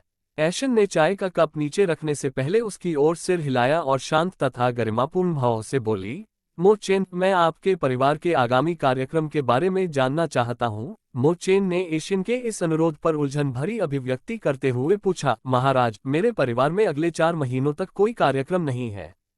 क्या आप उस कार्यक्रम के बारे में पूछ रहे हैं जो 4 महीने बाद होने वाला है? उसका उत्तर सुनकर एशियन ने कुछ नहीं कहा और बस अपनी आंखें बंद कर ली और सोचने लगा, क्या दुनिया की इच्छा ने मुझे धोखा दिया या व्यवस्था ने मुझे धोखा दिया? ये कहना तो बनता है कि यह एक खलनायक व्यवस्था है। ये संभव है। अब मैं क्या करूं? जब वह अपने मन में सोच रहा था, मो चेन की आवाज उसके कानों में पड़ी, जो कह रही थी, महाराज, कल एक कार्यक्रम है लेकिन मुझे संदेह है कि हम इस कार्यक्रम के बारे में बात कर रहे हैं। ओह, आप ऐसा क्यों कह रहे हैं? एशियन ने अपनी भौहें उठाते हुए पूछा। क्योंकि महाराज, यह मेरे मुख्य परिवार का कार्यक्रम नहीं है, बल्कि यह मेरे मो परिवार की निचली शाखाओं में आयोजित होने वाला कार्यक्रम है। यह सुनकर एशियन को आशा की किरण दिखाई देने लगी और उसने शांत स्वर में आदेश दिया, मुझे इस घटना के बारे में और बताओ। मो चेन ने सिर हिलाकर पूरी स्थिति समझाए, महाराज, जैसा कि आप जानते हैं, मेरा मो परिवार एक बड़ा और शक्तिशाली परिवार है जिसकी कई निचली शाखाएं ग्रेट जिया राज्य के कई निचले शहरों तक फैली हुई हैं। ये निचली शाखा वाले परिवार एक ऐसा आयोजन करने जा रहे हैं जिसमें वे घर के नौकरों को समान साधना स्तर के परिवार के सदस्य से लड़ने देंगे। यदि नौकर जीतने में सक्षम हो जाता है तो वह नौकर अपनी दास्ता से मुक्त हो जाएगा और परिवार को स्वतंत्र रूप से छोड़ सकता है। ओह, यह एक दिलचस्प घटना है, लेकिन आपने इसे कैसे सोचा? एशियन ने मुस्कुराते हुए पूछा। मो चेन ने विनम्रता से उत्तर देने से पहले सिर झुकाया, महामहिम, ये पहली बार है कि यह कार्यक्रम आयोजित किया जा रहा है। मुझे नहीं पता क्यों, लेकिन मेरे चाचा ने कल अपने जन्मदिन पर मेरे दादाजी से यह उपहार मांगा। उन्होंने कहा कि वह अपने जन्मदिन पर योग्य किसानों को आज़ादी देना चाहेंगे। दादाजी ने कुछ नहीं पूछा और बस उसकी इच्छा पूरी कर दी। इस कार्यक्रम को आयोजित करने का आदेश तब निचली शाखाओं को दिया गया था। ये सुनते ही एशियन की मुस्कान और भी चौड़ी हो गई। दिलचस्प, उसने बुदबुदाते हुए पूछा, तुम्हारे चाचा की खेती क्या है? मूल क्षेत्र का 5वां चरण, महाराज। उसकी आत्मा केवल 5 सितारा है, इसीलिए वह साधना में अच्छा नहीं है। मो चेन ने दुखी स्वर में उत्तर दिया। सुनने के बाद वह अपनी कुर्सी पर पीछे झुककर सोचने लगा, यहाँ हर चीज सटीक बैठती है। अगर मैं गलत नहीं हूं तो ये दुनिया की इच्छाशक्ति ही है जिसने इस घटना को संभव बनाया है। इससे मैं ये निष्कर्ष निकाल सकता हूं कि इस घटना से इस नायक को लाभ होगा, लेकिन इससे लाभान्वित होने वाले एकमात्र लोग मो परिवार की निचली शाखा के सेवक हैं। इसका मतलब है वह अभी नौकर होगा। ये सब अनुमान लगाते हुए एशियन ने मो चेन की ओर देखते हुए पूछा, आपके परिवार में कितनी निचली शाखाएं हैं? मो चेन ने बिना एक सेकंड बर्बाद किए जवाब दिया, 100 से अधिक, महाराज, मुझे सही संख्या नहीं पता। 100 से भी ज्यादा। ओह, एशियन ने आदेश देने से पहले धीरे से कहा, मो चेन, देखो, क्या हाल ही में कोई ऐसी घटना घटी है जो अप्रत्याशित हो, जैसे कि कोई नौकर अचानक पहले से अधिक शक्तिशाली हो गया हो, या कोई उच्च पद वाला व्यक्ति किसी दुर्घटना के कारण नौकर बन गया हो, या कोई नौकर अपने वरिष्ठों की पिटाई कर रहा हो। कुछ ऐसा ही। इसे खोजो और 3 घंटे में जवाब लेकर लौटो, समझे? समझ गया। मो चेन ने झुककर विदा लेने से पहले सिर हिलाया। मो चेन के जाने के बाद एशियन ने अपनी आंखें बंद कर ली और आरामदायक कुर्सी पर आराम करने लगा। 3 घंटे बाद मो चेन एशियन के सामने लौटकर रिपोर्ट करते हुए बोले, महाराज, मुझे भी कुछ ऐसा ही पता चला है जैसा आपने बताया था। ओह, तुम्हें क्या मिला? एशियन ने उत्सुकता से पूछा। मो चेन ने एशियन को इंतजार कराए बिना स्थिति की जानकारी दी। निचली शाखाओं में से एक में परिवार का मुखिया मृत पाया गया जब वह कहीं चला गया था। ये जानने के बाद कि परिवार के मुखिया की मृत्यु हो गई है, उसका छोटा भाई परिवार का नया मुखिया बन गया। हालांकि आश्चर्य की बात यह थी कि पिछले परिवार के मुखिया के बेटे को परिवार के लिए नौकर बनने के लिए मजबूर किया गया था। परिवार के युवा स्वामी से अब वह मात्र एक नौकर बन गया। और चूंकि उसने केवल 2 सितारा आत्मा को जागृत किया था, इसलिए किसी ने उसकी परवाह नहीं की और उसके साथ वैसा ही व्यवहार किया जैसा वह कचरा था। ये केवल इसलिए था क्योंकि उसके पिता ने अब तक उसकी रक्षा की थी, इसलिए वह अभी भी परिवार का युवा स्वामी था। मुझे ये भी पता चला कि कल किसी तरह उसने अकेले ही उन 20 नौकरों को हरा दिया जो उस पर हमला करने के लिए इकट्ठा हुए थे। उनकी साधना के स्तर को देखते हुए ये संभव नहीं होना चाहिए। उन्हें नए परिवार के मुखिया के बेटे द्वारा भी परेशान किया जाता है। अब मुझे लगता है कि नया परिवार का मुखिया कल के कार्यक्रम में उसे दुर्घटना के रूप में मारना चाहता है। एशियन ने जितना अधिक सुना, उतना ही उसे यकीन हो गया कि यह एक नायक था। एक दुखद कहानी जिसमें एक व्यक्ति अपनी जान के पीछे पड़ा है और अकेले ही 20 लोगों की पिटाई कर रहा है, जिसे समझाया नहीं जा सकता। अब अंतिम पुष्टि के लिए एशियन ने उसका नाम पूछा। उसका नाम क्या है? मो फैन। अध्याय 34। मो फैन। कुछ दिन पहले एशियन ने मो चेन से मुलाकात की थी। एक अकेला अंधेरा कमरा, जुइन शहर का मो ब्रांच परिवार, यहां से निकल जाओ। तुम कब तक सोने वाले हो? मुख्य नौकर ने कमरे का दरवाजा लात मारते हुए चिल्लाया। तुम्हें अब भी लगता है कि तुम मो परिवार के सबसे बड़े युवा मालिक हो? हम मुख्य नौकर ने कमरे के अंदर जाते हुए कहा। जम्हाई लेना लंबे नीले बालों वाला लड़का बिस्तर से उठते हुए जम्हाई लेने लगा। यह मो फैन था, वह लड़का जिसने एक दिन सब कुछ खो दिया। जिस दिन उसके पिता की मृत्यु हुई, उस पर चोरी का आरोप लगाकर उसे परिवार का एक साधारण नौकर बना दिया गया। पिता की सुरक्षा के बिना वह केवल परिवार की आज्ञा का पालन कर सकता था। आओ, युवा मालिक को अपने मांस के लक्ष्य के रूप में तुम्हारी आवश्यकता है। हमेशा की तरह अपना कर्तव्य पूरा करो। मुख्य सेवक ने कमरे से बाहर जाने से पहले निर्देश दिया। वह जानता था कि मो फैन खुद ही आ जाएगा क्योंकि वह इसका आदी था। 2 घंटे के बाद मो परिवार का प्रशिक्षण मैदान, हया हया हया, हुश हुश हुश, पूरे मैदान में हवा में मुक्के मारने और प्रशिक्षण की आवाज गूंज रही थी। रुको, एक गहरी और आज्ञाकारी आवाज ने आदेश दिया। यह आवाज मुख्य प्रशिक्षक की थी, जिसकी सफेद दाढ़ी और उभरी हुई मांसपेशियां थीं। आज का प्रशिक्षण समाप्त, अब मांस के लक्ष्य चुनो और वास्तविक युद्ध अभ्यास करो। उसने आदेश दिया और फिर अपनी जरूरतें पूरी करने के लिए बगल में खड़े नौकर की ओर देखा। मुझे सारे मांस के टुकड़े लाओ, उसने गहरी आवाज में आदेश दिया। हाँ, नौकर ने आगे बढ़ने और प्रशिक्षण मैदान का द्वार खोलने से पहले सिर हिलाया। कदम कदम कदम, कई पुरुषों के प्रवेश करने की आवाज गूंज उठी, जब परिवार के नौकरों के हाथ हथकड़ी लगे हुए थे। ये वे नौकर थे जो खेती कर सकते थे, इसलिए उन्हें मांस के लिए इस्तेमाल किया जाता था। जल्दी चलो, जल्दी चलो, नौकर चिल्लाया और मांस के निशाने को आगे की ओर इशारा किया।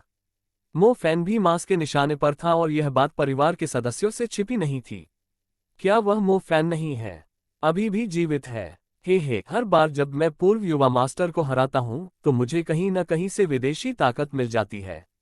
उसे हराना हमेशा मजेदार होता है। ठीक है, अगर मैं उसकी जगह होता तो इस शर्म के साथ जीने के बजाय आत्महत्या कर लेता। चुप हो जाओ, चुप हो जाओ, युवा स्वामी आ गए हैं। फुसफुसाहटें शांत हो गईं जब कंधे तक लंबे सुनहरे बालों वाला एक प्रतिष्ठित व्यक्ति करीब आया। वह नए परिवार के मुखिया मो पियान का बेटा था। आह, युवा स्वामी, आप यहाँ हैं। युवा स्वामी, आपने अंततः रीति रिवाजों को पारित कर दिया है। अपनी ओर देखो, खेती अवश्य बढ़ गई होगी। प्रशिक्षण के लिए उपस्थित परिवार के सदस्यों ने मो पियान की प्रशंसा की क्योंकि उसने अंततः परिवार का युवा स्वामी बनने की परंपरा को पार कर लिया था और शरीर को निखारने वाली गोली प्राप्त की थी। मो पियान ने एक गरिमापूर्ण मुस्कान बनाए रखी। मो फैन को देखने से पहले प्रशंसा स्वीकार कर ली। मो फैन के पास पहुंचते ही उसकी आंखें सिकुड़ गईं। ओह, क्या ये चचेरा भाई मो फैन नहीं है? तुम अभी भी जिंदा हो? मो पियान ने हैरानी से पूछा, फिर एक भयावह मुस्कान के साथ, देखो, नौकर बनकर जिंदगी का मजा ले रहे होंगे, है ना? मो फैन शांत रहे और उन्होंने मो पियान से आंखें मिलाते हुए जवाब दिया, अपनी अच्छी बातें कहो, मैं अभी भी जीवित हूं। हालांकि जैसे ही उसने अपना उत्तर समाप्त किया, पीछे से 4 हाथ प्रकट हुए और उसका सिर पकड़कर उसे झुकाने लगे। ये 4 हाथ उन नौकरों के थे जो मांस के लक्ष्यों के लिए जिम्मेदार थे। नौकरों ने उसका सिर नीचे करने का प्रयास करते हुए उस पर चिल्लाया, बेलगाम, बात करना नहीं जानते, युवा मास्टर को अपमानित करने का साहस। घुटने टेको और माफी मांगो। मो फैन ने एक घुटना जमीन पर टिका दिया क्योंकि उसने घुटने टेकने से इनकार कर दिया था। हालांकि इसकी परवाह किए बिना मोपियान मोफैन के चेहरे के सामने फुसफुसाने के लिए आगे झुक गया। मोफैन, क्या तुम्हें याद है कि हमारे परिवार के पास 2 बॉडी रिफाइनिंग पिल्स हैं? मोपियान के मुंह से बॉडी रिफाइनिंग पिल का जिक्र सुनकर मोफैन ने चौंकते हुए चेहरा बनाया। बॉडी रिफाइनिंग पिल? उसने मोपियान के पीछे धीरे से कहा। मोपियान की मुस्कान और भी चौड़ी हो गई जब उन्होंने आगे कहा, कुछ समय पहले मैंने एक खाया था। ये वास्तव में असाधारण है। इसने मुझे शरीर परिवर्तन के तीसरे चरण से शरीर परिवर्तन के शिखर तक पहुंचा दिया। अब मुझे बस नवजात आत्मा के क्षेत्र की ओर बढ़ने पर ध्यान केंद्रित करना है। अपनी बात पूरी करते हुए उसने एक भयावह मुस्कान के साथ अपने होंठ चाटे। जवाब में मो फैन ने गुस्से में अपने दांत पीसते हुए मोपेन पर चिल्लाया, मोपेन, तुमने परिवार की पवित्र दवा लेने की हिम्मत कैसे की? जब मेरे पिता जीवित थे तब भी मैंने इसे नहीं खाया। यह तुम्हारी गलती है, तुम मुझ पर क्यों चिल्ला रहे हो? मोपियान ने मुस्कुराते हुए कहा, इससे पहले कि उसके चेहरे पर एक गंभीर भाव आ जाता। उसकी आंखें अंबर रंग की चमक से चमक उठीं और उसने मो फैन को आंखें सिकोड़ते हुए कहा, मो फैन, मैं तुम्हें सलाह देता हूं कि भविष्य में मेरे सामने अपने दांत मत दिखाना। मैं शारीरिक परिवर्तन के शिखर पर पहुंच गया हूं, एक हाथ तुम्हें कुचल सकता है। बाद में वह मुस्कुराते हुए बोला, आज कस्टम्स से बाहर आकर मुझे बहुत खुशी हो रही है। मैं अभ्यास के लिए एक नीट टारगेट ढूंढ रहा हूं। उसने मो फैन की तरफ उत्सुकता से देखा, कैसे? कोशिश करना चाहोगे? मो फैन ने जवाब में मुस्कुराते हुए मजाकिया लहजे में कहा, मोपियान, आप अभी 26 साल के हैं और आपने अभी अभी बॉडी ट्रांसफॉर्मेशन के शिखर पर कदम रखा है, और वह भी परिवार की बॉडी रिफाइनिंग गोली की मदद से। ये कैसी घटिया प्रतिभा है? तुम्हें किस बात पर गर्व है? ये सुनकर मोपियान खुद को रोक नहीं सका और वो मो फैन पर झपटा और गुस्से में चिल्लाया, मारपीट करवाना चाहते हो, है ना? धमाका! वाह! उनका मुक्का मो फैन के पेट में लगा जिससे मो फैन दीवार से टकरा गए। तारांकन खांसी खांसी खांसी। मो फैन ने थोड़ा खून खांसा और उठने की कोशिश करते हुए हौंफने लगा। जल्द ही उसके सिर के ऊपर एक बूट आया जिसने उसके सिर को जमीन पर दबा दिया। चचेरा भाई, अतीत में परिवार का युवा स्वामी, लात मारना। मोपियान ने मो फैन के सिर के पीछे लगातार लात मारते हुए ताना मारा। लात मारना? क्या तुम बहुत शक्तिशाली नहीं हो? क्या तुम हमसे घृणा करते हो? लात मारना? कुचल दिए जाने पर कैसा लगता है? कैसा? मोपियान ने मो फैन को आखिरी बार लात मारते हुए चिल्लाया। वह शांत हुआ और बोला, अब मैं मो परिवार का युवा स्वामी हूं। जहां तक तुम्हारा सवाल है, लात मारना। मोपियान ने मो फैन को फिर से लात मारी और उसके बालों को पकड़कर उसे हवा में उठा दिया। तुम मेरे मनोरंजन के लिए सिर्फ एक मांस का निशाना हो। हा। मो फैन दर्द से कराहते हुए कुछ शब्द बोले। मैं तुम्हें सलाह देता हूं कि मुझे जीने मत दो, तुम इतने अच्छे शिकार हो, मैं इतनी जल्दी तुम्हारी जान कैसे ले सकता हूं? मोपियान ने उसके कान के पास झुककर फुसफुसाते हुए पूछा, वैसे एक और बात है। मैंने सुना है कि तुम्हारे प्रतिभाशाली बचपन के प्रेमी लिंग युन ने बेल बैल संप्रदाय के एक बड़े आदमी को नाराज कर दिया था और उसे 1000 साल की कैद हुई थी। इस जानकारी से मो फैन की आंखें भय से चौड़ी हो गईं और वह बुदबुदाया, यूने। ये देखकर मोपियान और अधिक खुश हो गया और उसने चिढ़ाते हुए कहा, मैं तुरंत बेल बैल संप्रदाय में जाऊंगा और उसकी देखभाल करूंगा। हे। मोपेन, उसे छूने की हिम्मत मत करना, मो फैन चिल्लाया, उसकी निगाहें आग उगल रही थीं। पंच। जैसे ही नौकर उसे दंड देने के लिए आए, उसके चेहरे पर एक घूंसा मारा गया। रात में एकांत अंधेरे कमरे के अंदर मो फैन जमीन पर बैठ गया, लिंग यून के बारे में चिंता करते हुए। यूने। अतीत की स्मृति शीघ्र ही पुनः उभर आई। भाई मो फैन, यूनेर को वाइन बुल संप्रदाय के आंतरिक शिष्य के रूप में चुना गया है। अब यूनेर भविष्य में आपकी रक्षा कर सकता है। ये वही था जो लिंग यून ने वाइन बुल संप्रदाय के लिए रवाना होने से पहले उससे कहा था। पंच। मो फैन ने अपनी शक्तिहीनता पर क्रोध में मेज पर मुक्का मारा। गिरना। मेज से एक किताब गिर पड़ी। मो फैन किताब को घूरता रहा और उससे याद आया कि उसके पिता ने इस किताब के बारे में क्या कहा था। फैन ए, अस्थि परिवर्तन क्षेत्र में पहुंचने पर तुम्हें स्वर्गीय मार्ग की इस पुस्तक का अध्ययन अवश्य करना चाहिए। फिर परिवार की शरीर शोधन गोली लेना। अतीत को याद करते हुए मो फैन ने अपने दांत पीसते हुए निर्णय लिया, चलो इस बेकार किताब को जला दें। उसने कमरे में रोशनी के लिए रखी मोमबत्ती की मदद से किताब को जलाना शुरू कर दिया। मैं इसे इतने लंबे समय से देख रहा हूं, ये पूरी तरह से बेकार है।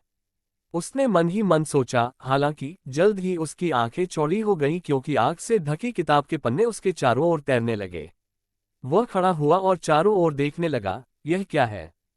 उसने एक पृष्ठ उठाया और उस पर नजर डाली, ये सभी अज्ञात शब्द हैं।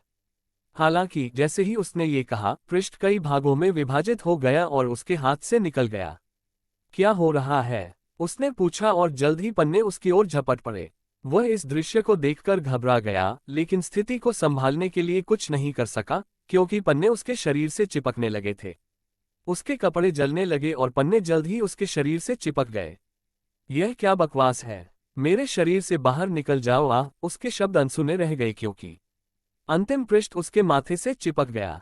वह जमीन पर गिर पड़ा और उसके दिमाग में एक आवाज गूंजी, सर्वोच्च शरीर साधना विधि। शरीर को एक उपकरण के रूप में उपयोग करें, आत्मकेंद्रित, पूरी तरह से संयमित, शरीर को धोले अमर हो सकते हैं। अध्याय 35। घटना। एकांत अंधेरा कमरा, जुइन शहर का मो ब्रांच परिवार। मो फैन की आंखें खुल गईं और उसने देखा कि उसके सामने एक खंजर तैर रहा है।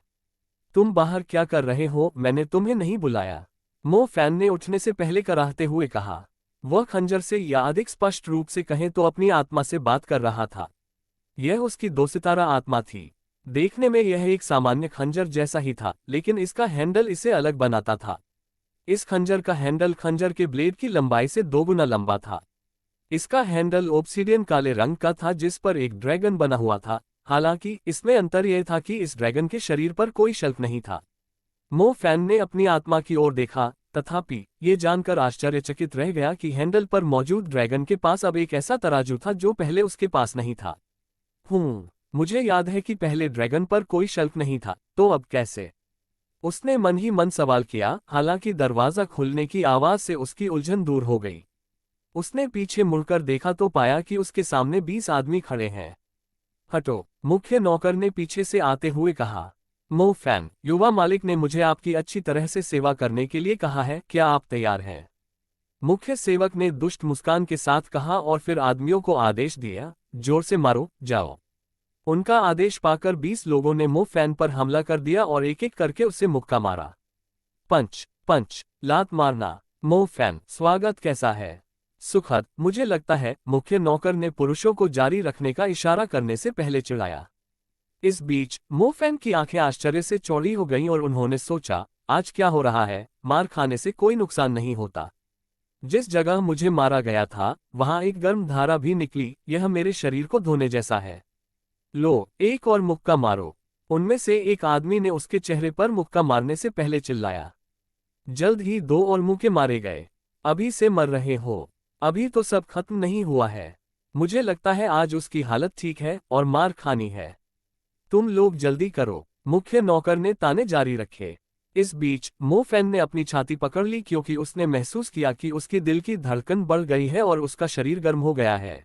ये क्या हो रहा है? धमाका! वह चिल्लाया जैसे मो फैन के शरीर पर एक सुनहरी चमक दिखाई दी और उसकी आभा फूट पड़ी, जिसका अर्थ था कि वह टूट गया था।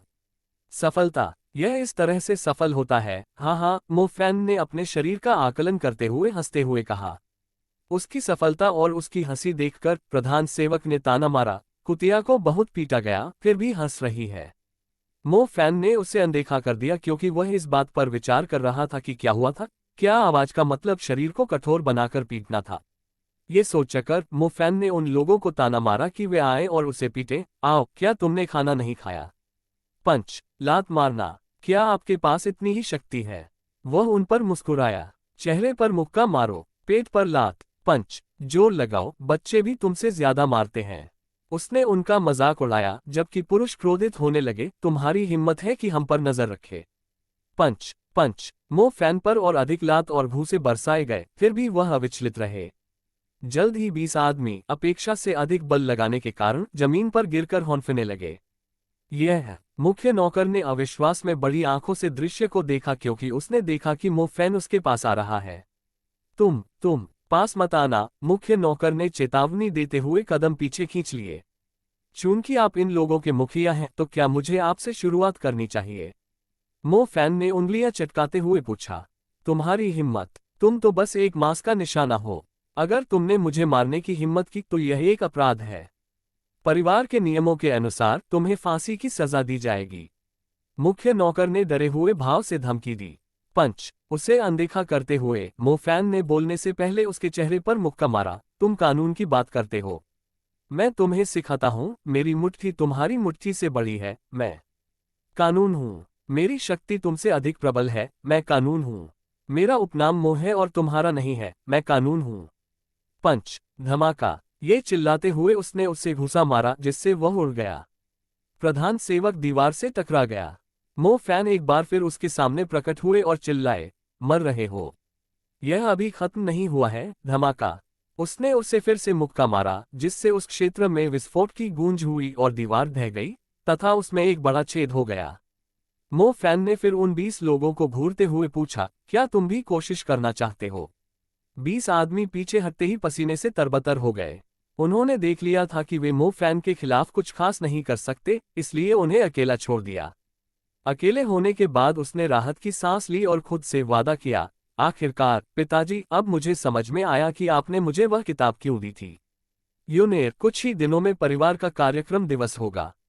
जब तक मैं आमने सामने की लड़ाई में प्रतिद्वंद्वी को हरा सकता हूं, मैं स्वतंत्रता हासिल कर सकता हूं और आपको बचाने के लिए मो परिवार को छोड़ सकता हूं।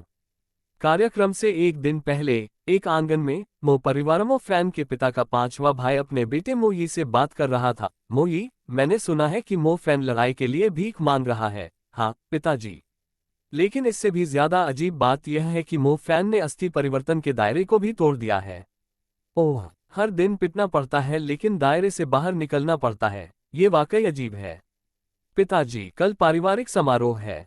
मो फैन अब बॉडी ट्रांसफॉर्मेशन के दायरे में है। अगर वह जीत जाता है तो क्या हम उसे सचमुच रिहा कर देंगे? उसे जाने दो। हा हा हा, बस कल उससे लड़ो, उसके हाथ रखने की कोई जरूरत नहीं। अपंग या मारे गए, तुम तय करो। हाँ पिताजी। इसके अलावा पिताजी, मुख्य परिवार से युवा लॉर्ड मो चेन कल कार्यक्रम देखने आ रहे हैं और उन्होंने बताया है कि उनके साथ एक महत्वपूर्ण अतिथि भी आएंगे। क्या हमें उसके सामने इतना क्रूर व्यवहार करना चाहिए? अपने बेटे की चिंता सुनकर उसके पिता हंसे और अपना सिर हिलाते हुए समझाया, मोई, ये युवा स्वामी मो चेन ही थे जिन्होंने मो फैन को मारने का अनुरोध किया था।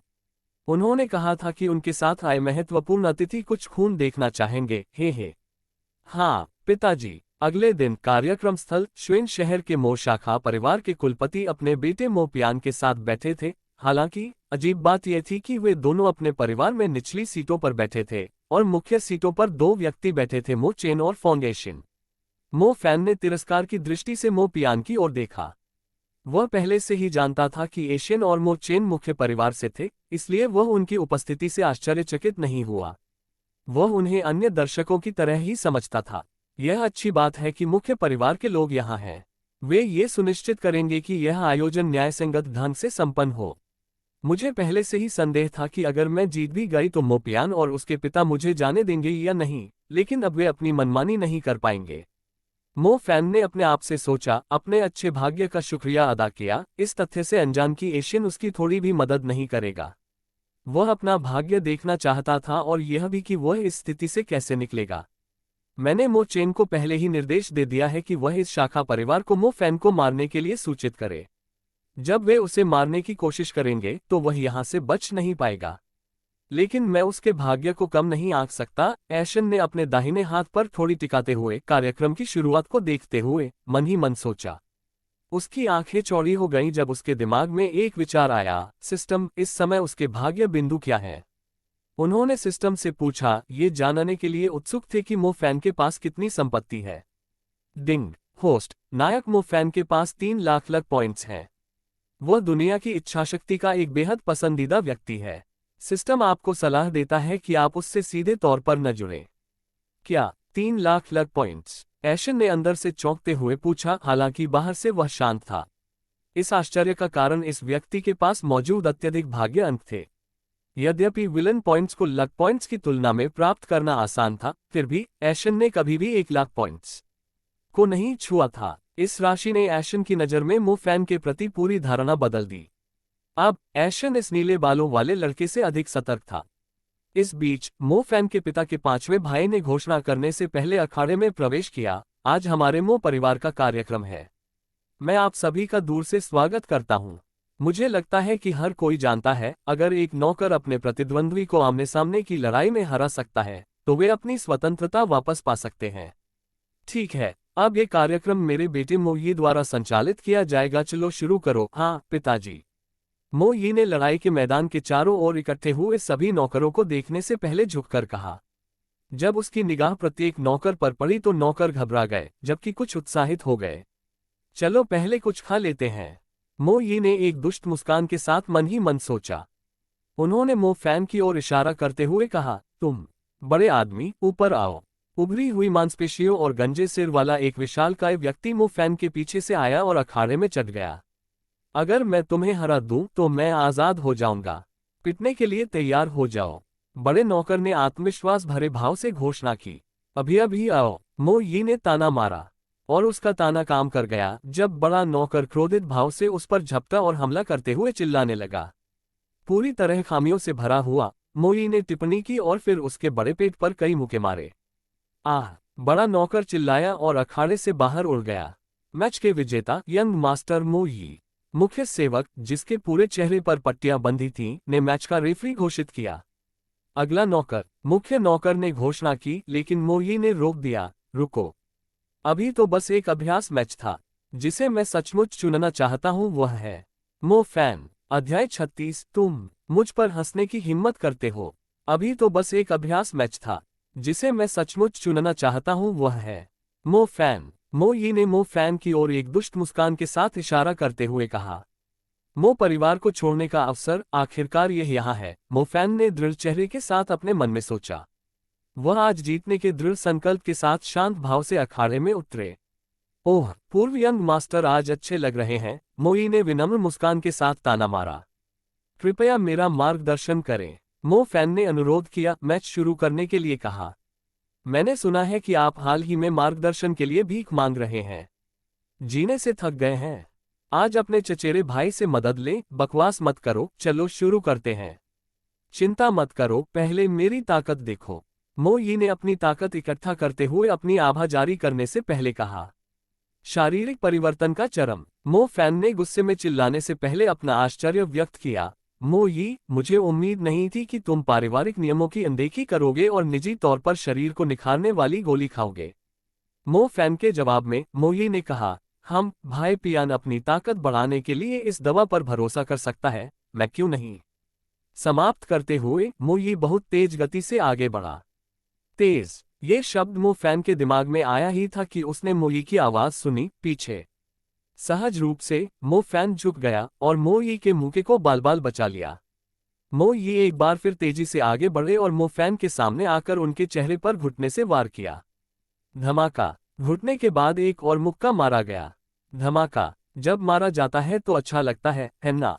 मोई ने पूछा। हालांकि उनकी उम्मीदों के विपरीत मो फैन ने अपनी टिप्पणी के साथ जवाब दिया, मालिश थोड़ी कमजोर लग रही है, इसमें और जोर लगाओ। मोई की आंखें आश्चर्य से चौड़ी हो गईं जब उन्होंने देखा कि मो फैन को कोई चोट नहीं आई। वो पीछे हट गया और उनके बीच कुछ दूरी बनाते हुए बोला, तुम मेरे साथ खिलवाड़ करने की हिम्मत? चलो जारी रखो, मो फैन ने ताना मारा। पागल मत बनो, मैं तुम्हें अंकल के साथ भेज दूंगा। मोई एक बार फिर मुक्कों की झड़ी लगाने से पहले गायब हो गए। मो फैन ने उन्हें अच्छी तरह से जवाब दिया। हालांकि कुछ मुक्कों के बाद मोई ने अपनी आत्मा की शक्ति और कौशल को चैनल करना शुरू कर दिया। इतनी ताकत के साथ मो फैन को अखाड़े के मैदान में उड़ा दिया गया। इतनी ताकत, ऐसा लगता है कि यह मोई मुझे मारने की कोशिश कर रहा है। मोई ने मो फैन को उठने का मौका नहीं दिया और वह उस पर टूट पड़ा, उसके ऊपर चढ़ गया और पूरी ताकत से मो फैन के चेहरे पर कई बार मुक्का मारा। अब तुम घमंडी क्यों नहीं हो जाते हो? मोई ने चिल्लाते हुए मुक्कों की बौछार जारी रखी। थोड़ी देर बाद वह रुक गया और मो फैन के ऊपर से उठ गया। मो फैन ने कोई हलचल नहीं दिखाई। कोई हलचल क्यों नहीं है? क्या वह मारा गया? यंग मास्टर मोई बनने के योग्य? वाह, युवा मास्टर मोई बहुत शक्तिशाली और पराक्रमी है। दर्शकों ने मोई की ताकत की प्रशंसा की। और कौन? मोई ने पूछा। वह जानना चाहता था कि क्या कोई और उससे लड़ने को तैयार है। उगभग इस समय मो फैन उठने लगे। पूरे शरीर में गर्म धारा का एहसास, ये बहुत अच्छा है, मो फैन ने उठने से पहले खुशी में सोचा। ये कैसे संभव है? मोई ने चौंक कर पूछा। उसे यकीन था कि मो फैन कुछ समय तक हिलडुल नहीं पाएगा, अगर विकलांग नहीं हो गया तो। इस आदमी को मैंने बहुत घूंसे मारे हैं, पर अब ज्यादा ऊर्जावान लग रहा है।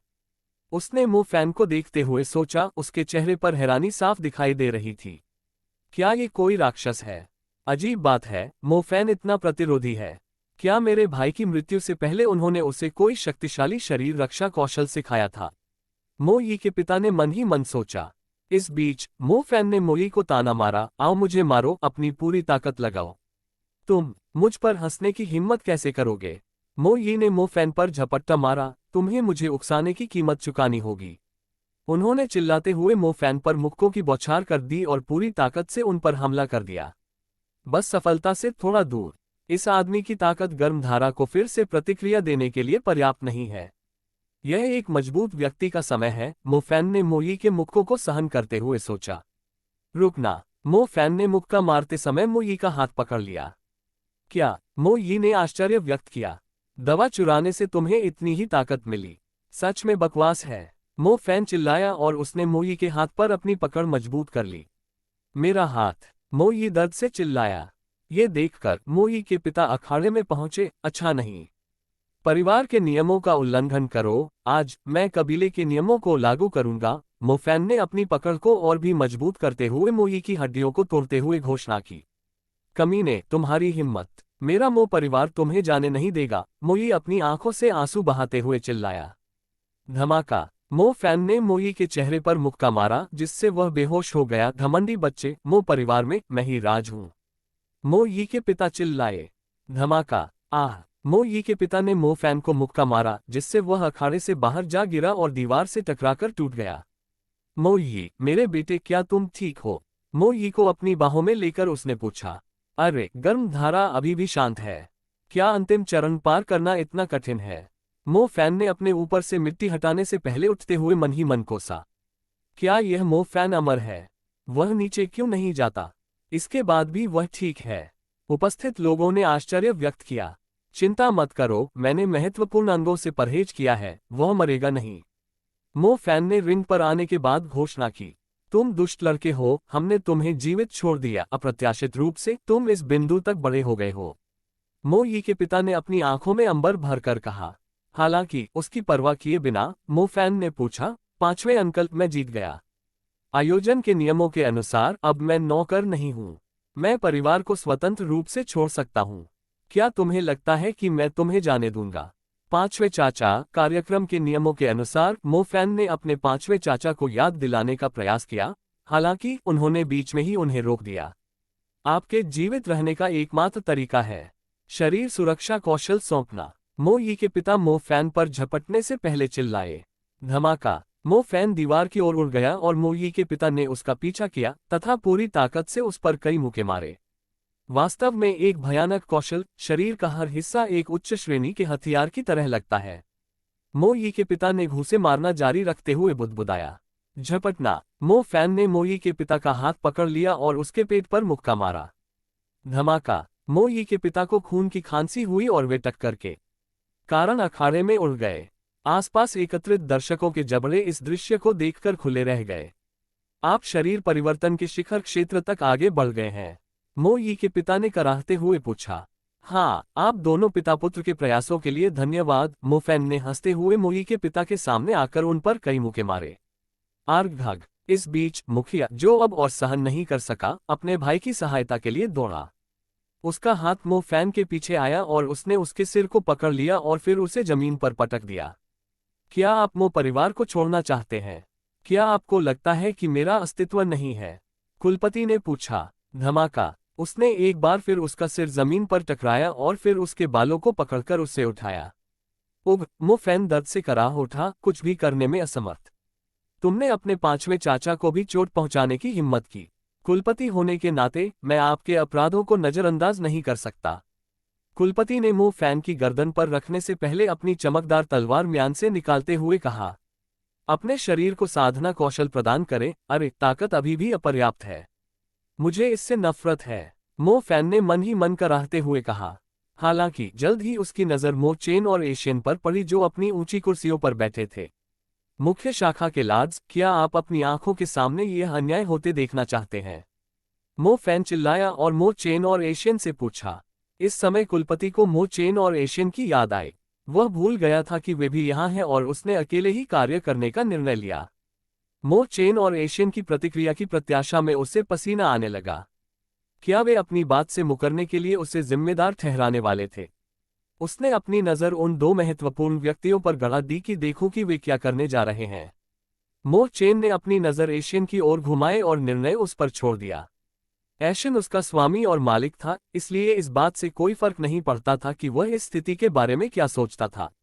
एशियन ने अपने दाहिने हाथ पर सिर टिकाते हुए एक दुष्ट मुस्कान प्रकट की।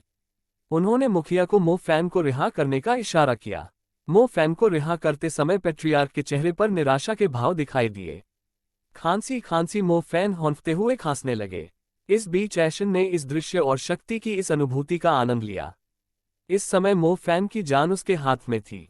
यदि उन्होंने आदेश दिया तो मो फैन को तुरंत फांसी दे दी जाएगी, अन्यथा उसे छोड़ दिया जाएगा। ये सब उसकी इच्छा पर निर्भर था। अध्याय 37। क्या आप अपने बचाव में कुछ कहना चाहते हैं? एशियन ने आदेश देने से पहले मो फैन की ओर देखा। बोलो, क्या कहना चाहते हो? हम, क्या आपने पहले ही नहीं देखा कि मैं इस समय कितना अन्याय झेल रहा हूं? अब और क्या बोलने को बचा है? मो फैन ने आत्मविश्वास से भरे चेहरे से पूछा। उसे पूरा यकीन था कि वह सही था और ये देखकर कि एशियन ने कुलपति को उसे रिहा करने पर मजबूर कर दिया, उसे और भी यकीन हो गया कि उसके सामने मौजूद ये स्वामी उसे न्याय देगा। हाँ, वास्तव में, मैंने वह सब कुछ देखा जो यहाँ घटित हुआ। मैंने देखा कि कैसे आपने एक कार्यक्रम में मैच की आड़ में अपने ही भाई को मारने की कोशिश की। देखो, वह अभी भी बेहोश है। एशियन ने बेहोश मोई की ओर इशारा करते हुए मुस्कुराते हुए कहा। क्या ये कैसे सच है? मैंने अपना बचाव तभी किया जब उसने मुझे मारने की कोशिश की। निश्चित ही प्रभु, आपने उसके इरादे देख लिए होंगे। मो फैन ने एशियन के तर्क पर आश्चर्य से पूछा। कोई भी समझदार व्यक्ति ये देख सकता है कि वह इस समय अन्याय का सामना कर रहा है। ये सुनकर एशियन ने अपनी भौहें उठाते हुए पूछा, ओह, उसने तुम्हें मारने की कोशिश की? तो फिर मुझे तुम पर कोई चोट का निशान क्यों नहीं दिख रहा? आप स्वयं कुलपति द्वारा आप पर हमला किए जाने से पहले बिल्कुल ठीक थे। ये सुनकर मो फैन ने अविश्वास व्यक्त किया, इस स्वामी के साथ क्या गलत है? मेरे पास मेरे कौशल के कारण घाव नहीं है, और क्या? मो फैन ने मन ही मन सोचा और फिर अपने चेहरे पर एक बनावटी मुस्कान लाते हुए जवाब दिया, हे प्रभु, आप मेरे दयनीय स्वभाव के साथ क्यों खेल रहे हैं? मुझे यकीन है कि आप जैसे शक्तिशाली व्यक्ति मोई की हत्या की मंशा को समझ सकते हैं जब वह मुझसे लड़ रहा था। मो फैन ने सम्मानपूर्वक झुककर कहा, अच्छा, यह आदमी आसान नहीं है। अब वह मुझे अपना पक्ष लेने के लिए मेरी प्रशंसा कर रहा है। यदि मैं ये कहूं कि मैंने किसी हत्या की मंशा को नहीं देखा, जबकि स्पष्ट रूप से ऐसा था, तो इसका अर्थ ये होगा कि मैं पर्याप्त शक्तिशाली नहीं हूं। मुझे सबके सामने जोकर बना रहे हो। एशियन ने मन ही मन मो फैन की प्रशंसा करते हुए सोचा। हाँ, मैं मानता हूं कि लड़ते समय उसके मन में हत्या की मंशा थी, लेकिन अपरिपक्व लड़ाकों में ये भावना छुप सकती है। मुझे यकीन है कि आप देख सकते हैं कि दवा के कारण उसे बहुत अधिक ताकत मिली है और वह ज्यादा अनुभव हासिल नहीं कर पाया है। मुझे यकीन है कि वह नहीं जानता कि अपनी हत्या की मंशा को कैसे नियंत्रित किया जाए। आप सही कह रहे हैं महाराज, मेरा बेटा अपनी हत्या की मंशा को पूरी तरह नियंत्रित करना नहीं जानता था, लेकिन यह मो प्रशंसक उससे लड़ते हुए पीछे नहीं हटा। मैं अपने बेटे के लिए न्याय मांगता हूँ। मोई के पिता घुटनों के बल बैठकर एशियन से विनती करते हुए चिल्लाए। देखिए, मेरा अनुमान सही था। अब आपकी बात करें तो मुझे भी आपकी हत्या की मंशा का आभास हो गया था जब आपने उसका हाथ पकड़ा था और उसे बेहोश करने से पहले उस पर हमला किया था। एशियन ने तीखी निगाहों से कहा, मानो वह मो फैन की हर भावना को भांप रहा हो। मो फैन को पसीना आने लगा और वह मन ही मन कोसने लगा। अरे, उसने तो हत्या की थोड़ी सी भी मंशा देख ली। वह ऐसा क्यों कर रहा है? क्या वह मेरा पक्ष नहीं ले सकता? एशियन ने एक बार फिर कहा, आप मान लीजिए कि आपका भी अपनी हत्या की मंशा पर नियंत्रण नहीं था, तो हम इस मामले को छोड़ सकते हैं। क्या आप सहमत हैं? मो फैन मुस्कुराए और सिर हिलाकर बाहर निकलने का रास्ता तलाशने लगे। उसका लक्ष्य मोई को दंडित करवाना नहीं था, बल्कि इस मो परिवार से बाहर निकलना था। अब आपके दूसरे अपराध की बात करें तो आपने अपने पांचवें चाचा पर हमला किया। स्पष्टीकरण देना चाहते हैं हम? क्या यह मेरी आत्मरक्षा नहीं थी? उसने पहले मुझ पर हमला किया। मो फैन एक बार फिर उलझन में पड़ गए। क्या उसके चाचा ने ही उस पर सबसे पहले हमला नहीं किया था? इसमें वह गलत कैसे था? अपना बचाव करना अपराध कैसे हो गया?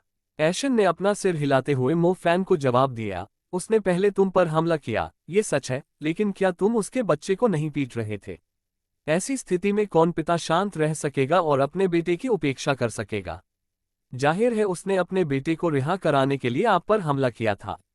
यह है। मो फैन ने दुविधापूर्ण अभिव्यक्ति दी तथा एशियन को जवाब देने में असमर्थ रहे।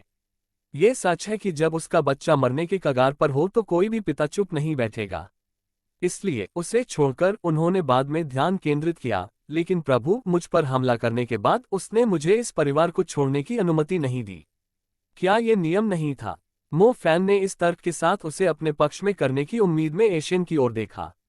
एशियन ने समझ में सिर हिलाया और मो यी के पिता की ओर देखते हुए पूछा, क्या आप अपने बचाव में कुछ कहना चाहेंगे? ये सुनकर मो फैन के चेहरे पर मुस्कान आ गई। आखिरकार उन्होंने देखा कि एशियन ने उनके अलावा किसी और से सवाल किया है। मो यी के पिता घुटनों के बल बैठे और अपना तर्क समझाया, मेरे प्रभु, मैं भी उसे जाने देना चाहता था। हालांकि उसके पिता ने इस शरीर साधना तकनीक को हमारे परिवार से छुपाया था और अकेले इस मो फैन को दिया था। मैं तो बस ये चाहता था कि जाने से पहले वह इसे मुझे सौंप दे। मैं इस तकनीक को मुख्य परिवार को देने की योजना बना रहा था, जहां इतनी अच्छी तकनीक होनी चाहिए। एशन ने सहमति में सिर हिलाया और फिर अपनी नजरें मो फैन पर घुमाई। मो फैन, अगर मुझे सही से याद है तो उन्होंने कहा था कि यदि आप शरीर साधना कौशल सौंप देते हैं तो आप जा सकते हैं, और क्या आपको मो परिवार के सदस्य के रूप में मुख्य परिवार को तकनीक की पेशकश नहीं करनी चाहिए?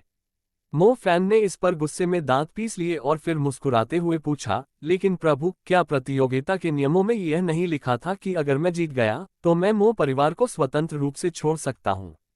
एशन ने उससे सहमति जताते हुए सिर हिलाया। हाँ, और मैं आपको जाने से नहीं रोक रहा हूं, लेकिन मो परिवार के सदस्य के रूप में आपको मुख्य परिवार को शरीर साधना कौशल प्रदान करना चाहिए। इस अनुचित मांग पर मो फैन ने निराशा में अपनी मुठ्ठियां भींच ली और चिल्लाया, क्या आप मुझे सिर्फ इसलिए धमकाना आसान समझते हैं क्योंकि मैं कमजोर हूं? मैं अपनी योग्यता क्यों पेश करूं? कमीने, प्रभु के सामने चिल्लाने की तुम्हारी हिम्मत कैसे हुई? उसे चिल्लाते देख कुलपति ने आगे आकर उसे पश्चाताप कराने का प्रयास किया, हालांकि एशन ने उसे घूरकर रोक दिया। कुलपति आज्ञाकारी ढंग से अपने पिछले स्थान पर खड़े होने से पहले वहीं रुक गए। एशियन ने मो फैन को घूरते हुए घोषणा की, मो फैन, क्या आपको लगता है कि आपके पास अकेले कोई कौशल हासिल करने की क्षमता है? मुझे यकीन है कि यह हुनर आपको अपने पिता से मिला है ना? मो फैन ने एशियन के सवाल के जवाब में अनिच्छा से सिर हिलाया। और आपको क्या लगता है आपके पिता को ये कौशल कहाँ से मिला? एशियन ने कठोर स्वर और पैनी निगाहों से पूछा। मुझे नहीं पता, मो फैन ने कर्कश आवाज में जवाब दिया। तो फिर मैं तुम्हें बता दूं, यह मो परिवार था। आपके पिता ने उस कौशल को मो परिवार के कौशल के लिए बेच दिया। क्या आपको लगता है कि आपके पिता के पास इतनी ताकत और पैसा था कि वे अकेले ही इतना अच्छा कौशल खरीद पाते? एशन ने मो फैन के जवाब का इंतजार करते हुए पूछा। नहीं, मो फैन ने अनिच्छा से उत्तर दिया। ये सच था और वह इससे अवगत था। पहले तो उसने सोचा कि उसके पिता ने जो कौशल पुस्तक छोड़ी थी वह निम्न स्तर की थी, हालांकि अब वह आसानी से देख सकता था कि यह कोई साधारण कौशल पुस्तक नहीं थी। तो फिर अगर आपके पिता को ये कौशल मो परिवार की मदद से मिला है, तो क्या आपको नहीं लगता कि यह कौशल मो परिवार का है? क्या आपको कम से कम कौशल को उसके मूल मालिक को वापस नहीं लौटाना चाहिए? अन्यथा आपके साथ चोर जैसा व्यवहार किया जाएगा और आप आज यहां से नहीं जा सकेंगे। एशन ने बताया कि यदि उसने मो परिवार को कौशल वापस नहीं किया तो उसे क्या परिणाम भुगतने होंगे। अब विकल्प स्पष्ट था, मो फैन को केवल मो परिवार को कौशल पुस्तक देनी थी और वह बिना किसी नुकसान के वहां से निकल सकेगा। एशियन ने उन्हें इससे बाहर निकलने का एक स्पष्ट रास्ता प्रदान किया और अब कोई भी मो फैन के प्रति किसी भी अन्याय के लिए मो परिवार को दोषी नहीं ठहराएगा। और यह बात उन लोगों द्वारा देखी जा सकती थी जो एशियन के शब्दों से प्रभावित हो गए थे। हाँ, मो फैन को सिर्फ कौशल पुस्तक देनी चाहिए, आखिरकार यह मो परिवार का है। प्रभु सचमुच बुद्धिमान है, उन्होंने स्थिति को इतना स्पष्ट कर दिया है। ठीक है, पहले तो मैंने सोचा कि मो फैन के साथ अन्याय हो रहा है, लेकिन इस पूरे समय मो फैन ही गलत थे। सही कहा, मो परिवार उसे अपना सामान लेकर कैसे जाने दे सकता है? क्या ये चोरी नहीं मानी जाएगी?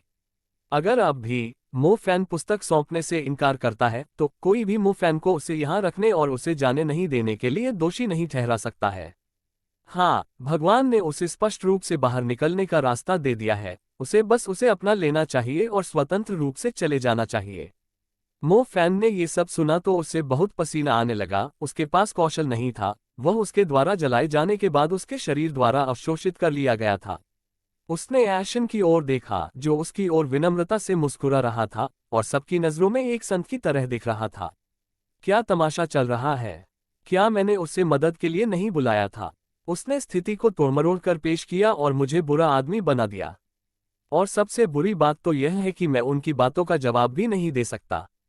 कितना भयानक आदमी है, मुझे भविष्य में उससे दूर रहना चाहिए। अध्याय 38। ओह, यह अनुचित कैसे है? क्या तमाशा चल रहा है? क्या मैंने उसे मदद के लिए नहीं बुलाया था? उसने स्थिति को तोड़मरोड़ कर पेश किया और मुझे बुरा आदमी बना दिया। और सबसे बुरी बात तो यह है कि मैं उनकी बातों का जवाब भी नहीं दे सकता।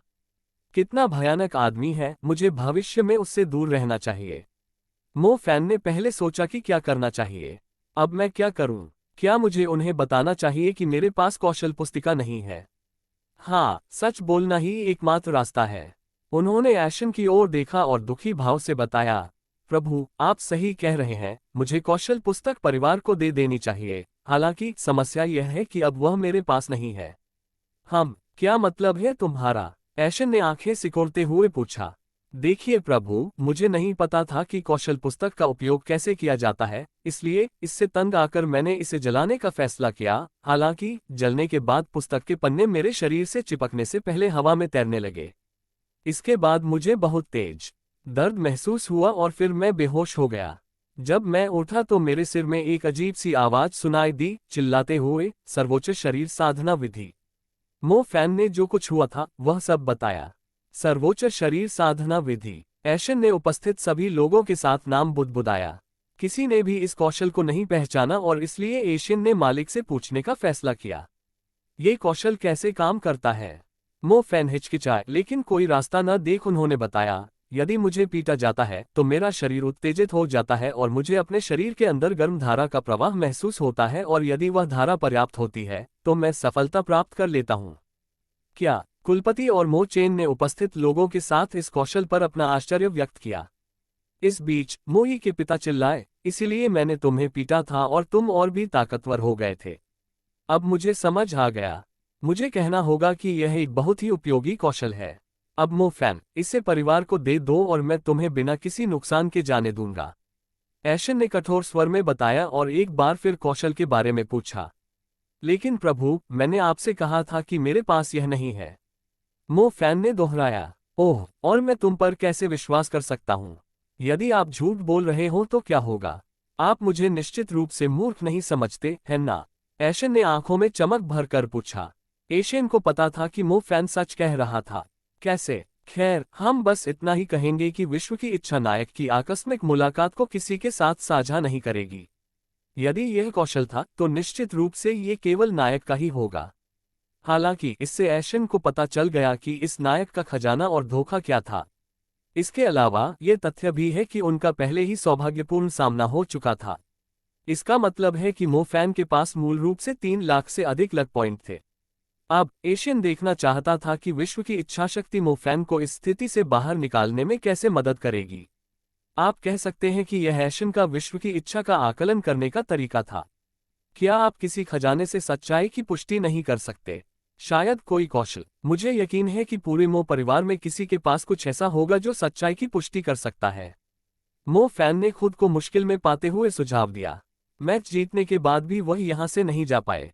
मेरा भाग्य कैसा है? मेरे पिता की मृत्यु के बाद से मुझे केवल समस्याओं का ही सामना करना पड़ रहा है।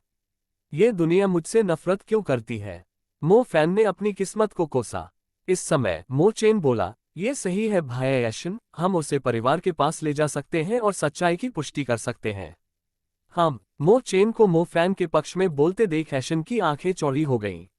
निश्चित रूप से मो चेन को खुद इसका एहसास नहीं था, हालांकि वह मो फैन को इस स्थिति से बाहर निकालने में मदद कर रहा था। एशियन ने अपनी नज़र मो फैन की ओर घुमाई और सिस्टम से पूछा, सिस्टम, अब उसके पास कितने लक पॉइंट हैं? भाग्य अंक 2,90,000। मैं सही था, उसके भाग्य के अंक खर्च हो गए हैं। मैच की शुरुआत से ही उसके 10,000 अंक खर्च हो गए होंगे। निश्चित रूप से उसने सबसे सुविधाजनक समय पर ब्रेक थ्रू किया। इसके अलावा मो चेन का मन भी दुनिया की इच्छा से प्रभावित हो रहा था। ऐशन ने पूछने से पहले कुलपति की ओर अपनी नजर घुमाए, आपका सुझाव है कि हमें क्या करना चाहिए कुलपति? कुलपति ने बिना कुछ सोचे उत्तर दिया, हमें उसे बंदी बना लेना चाहिए और उससे पूछताछ करनी चाहिए ताकि वह सच उगलवा सके। इतनी छोटी सी बात पर मेन परिवार का समय क्यों बर्बाद किया जाए? ऐशन ने सिर हिलाया और मन ही मन सोचा, ओह, दुनिया की इच्छाशक्ति उसके मन को प्रभावित नहीं कर सकती। इसका मतलब है कि यह केवल उन लोगों के मन को प्रभावित कर सकती है जो नायक के प्रति तटस्थ भावना रखते हैं। अगर कोई नायक से नफरत करता है तो उसके मन को भाग्य के अंकों से प्रभावित नहीं किया जा सकता, क्योंकि उनकी भावनाएं प्रभावित होने के लिए काफी मजबूत हैं। मैं कैदी बनने के लिए सहमत नहीं हूं। मैंने यहां कुछ भी गलत नहीं किया है। इस समय मो फैन की आवाज टूट गई। उसने कुलपति का सुझाव सुन लिया था और ऐशन को चुप देखकर उसने सोचा कि वह इस पर विचार कर रहा है। ठीक है, चलो ऐसा करते हैं। अपनी चेतना का सागर खोलो और मुझे अपनी यादों पर एक नजर डालने दो। इससे मैं आसानी से यह सत्यापित कर सकता हूं कि आप सच कह रहे हैं या नहीं। ऐशन ने मुस्कुराते हुए सुझाव दिया। हालांकि इस सुझाव के पीछे कारण सरल था। यद्यपि किसी को अपनी चेतना के सागर पर नजर डालने देने से कोई व्यक्ति सत्य को जान सकता है, तथापि किसी को अंदर जाने देना भी अपने आप में एक जोखिम था। यदि आप किसी को अंदर आने देते हैं तो उससे आपके ज्ञान तक पूरी पहुंच मिल जाएगी। हालांकि ये सबसे बड़ा जोखिम नहीं था। सबसे बड़ा जोखिम ये था कि यदि उस व्यक्ति ने आपकी चेतना के सागर को गंदा करने का निर्णय ले लिया तो आप बिना किसी विवेक के मूर्ख बन जाएंगे। ये किसी व्यक्ति की हत्या करने के समान होगा। कोई भी समझदार व्यक्ति किसी अजनबी को अपनी चेतना के सागर में प्रवेश नहीं करने देगा। किसी को केवल उसी व्यक्ति को अनुमति देनी चाहिए जिस पर वह पूरी तरह से भरोसा करता हो, और मो फैन के लिए एशियन वह व्यक्ति नहीं था। ये पहली बार था जब वह ऐशन से मिल रहा था। बेशक वह उसे अपनी चेतना के सागर में प्रवेश नहीं करने देगा, और एशियन को ये बात पता थी और यही कारण था कि उसने सबसे पहले ये प्रस्ताव रखा। एशियन ने दोनों परिणामों पर विचार किया। अगर मो फैन ने उनके प्रस्ताव को स्वीकार कर लिया और उन्हें अपनी चेतना के सागर में प्रवेश करने दिया तो वह उन्हें मूर्ख बना देंगे और कहेंगे कि वह फिसल गए। क्या यह आश्चर्यजनक नहीं होगा? इतना बड़ा भाग्यवान नायक कुछ ही सेकंड में नष्ट हो गया। इससे प्राप्त खलनायक अंकों के बारे में सोचना ही एशियन को उत्साहित करने के लिए पर्याप्त था। जहां तक दूसरे परिणाम की बात है, जिसके होने की अधिक संभावना थी, मो फैन मना कर देगा और एशियन उसे झूठा करार देगा, जिससे वह दुनिया की नजरों में गलत साबित हो जाएगा। बेशक ये भी संभावना थी कि मो फैन किसी और से अपनी चेतना के सागर को देखने का अनुरोध करेंगे। हालांकि एशियन इसके लिए भी तैयार थे। सबसे पहले, यहाँ कोई भी ऐसा नहीं था जिस पर मो फैन भरोसा कर सके। दूसरी बात, यदि उसके पास कोई होता भी तो ऐशन यही कहता कि यह व्यक्ति उसका सहयोगी है और वह उसकी बात पर भरोसा नहीं करता। वह आज मो फैन को यहाँ से जाने नहीं देंगे। यहाँ तक कि अगर मो फैन के पास कौशल पुस्तक होती तो भी एशियन यही कहता कि पुस्तक नकली है और मो फैन सभी को मूर्ख बनाने की कोशिश कर रहा है। सब कुछ उसने पहले से ही सोच रखा था। अब मो फैन के जवाब देने का समय आ गया था। उसने अपना सिर हिलाने से पहले अपनी मुट्ठियां भींच ली। नहीं, मैं इससे सहमत नहीं हो सकता। मैं तुम्हें अपनी चेतना के सागर में प्रवेश नहीं करने दे सकता। आपको ये समझना चाहिए कि आप जो मांग रहे हैं वह बहुत ज्यादा है। इस उत्तर पर ऐशन ने मुस्कुराकर अपनी भौहें ऊपर उठाते हुए पूछा, ओह, क्या तुम्हें मुझ पर भरोसा नहीं है? यदि आप सच बोल रहे हैं तो आपके पास छिपाने के लिए कुछ भी नहीं होगा, है ना? या फिर ऐसा है कि आप शुरू से ही झूठ बोल रहे थे? उसने मो फैन को संदेह की नजर से देखते हुए अपनी आंखें सिकोड़ लीं। हाँ, यही कारण होगा। महाराज, मेरा सुझाव है कि हम उसे मार डालें क्योंकि वह आपको मूर्ख बनाने की कोशिश कर रहा है। उसने आपके सामने झूठ बोलने की हिम्मत की। कुलपति ने सुझाव देते हुए गरज कर कहा। ये कुलपति निश्चित रूप से ऊर्जावान है। वह उसे मारने के लिए मुझसे भी अधिक उत्सुक है। ऐशन ने मन ही मन सोचा कि मुखिया को मो फैन को मारने के लिए इतना उत्सुक देखकर। मो फैन ने मुखिया को घूरते हुए उस पर चिल्लाया, यदि आपको लगता है कि किसी को अपने मन में प्रवेश देना इतना आसान है तो आप उसे अपने मन को देखने क्यों नहीं देते? कुलपति यह सुनकर आश्चर्यचकित हो गए। हालांकि ऐशन जल्द ही उनके बचाव में आ गए। वह मो फैन को इसमें सही नहीं लगने दे सकते थे। वह मुझे अपने मन में क्यों आने देगा? इसकी कोई जरूरत नहीं है। झूठ वह नहीं बोल रहा है, बल्कि आप बोल रहे हैं। लेकिन प्रभु, आप जो पूछ रहे हैं वह भी अनुचित है। मो फैन ने जवाब दिया। ओह, यह अनुचित कैसे है? आपको बस कुछ क्षणों के लिए अपना दिमाग खोलना होगा और यह सारा विवाद खत्म हो जाएगा। ये बहुत आसान काम है, बस कर दो वरना हमें बल प्रयोग करना पड़ेगा। ऐशन ने एक दुष्ट मुस्कान के साथ धमकी दी।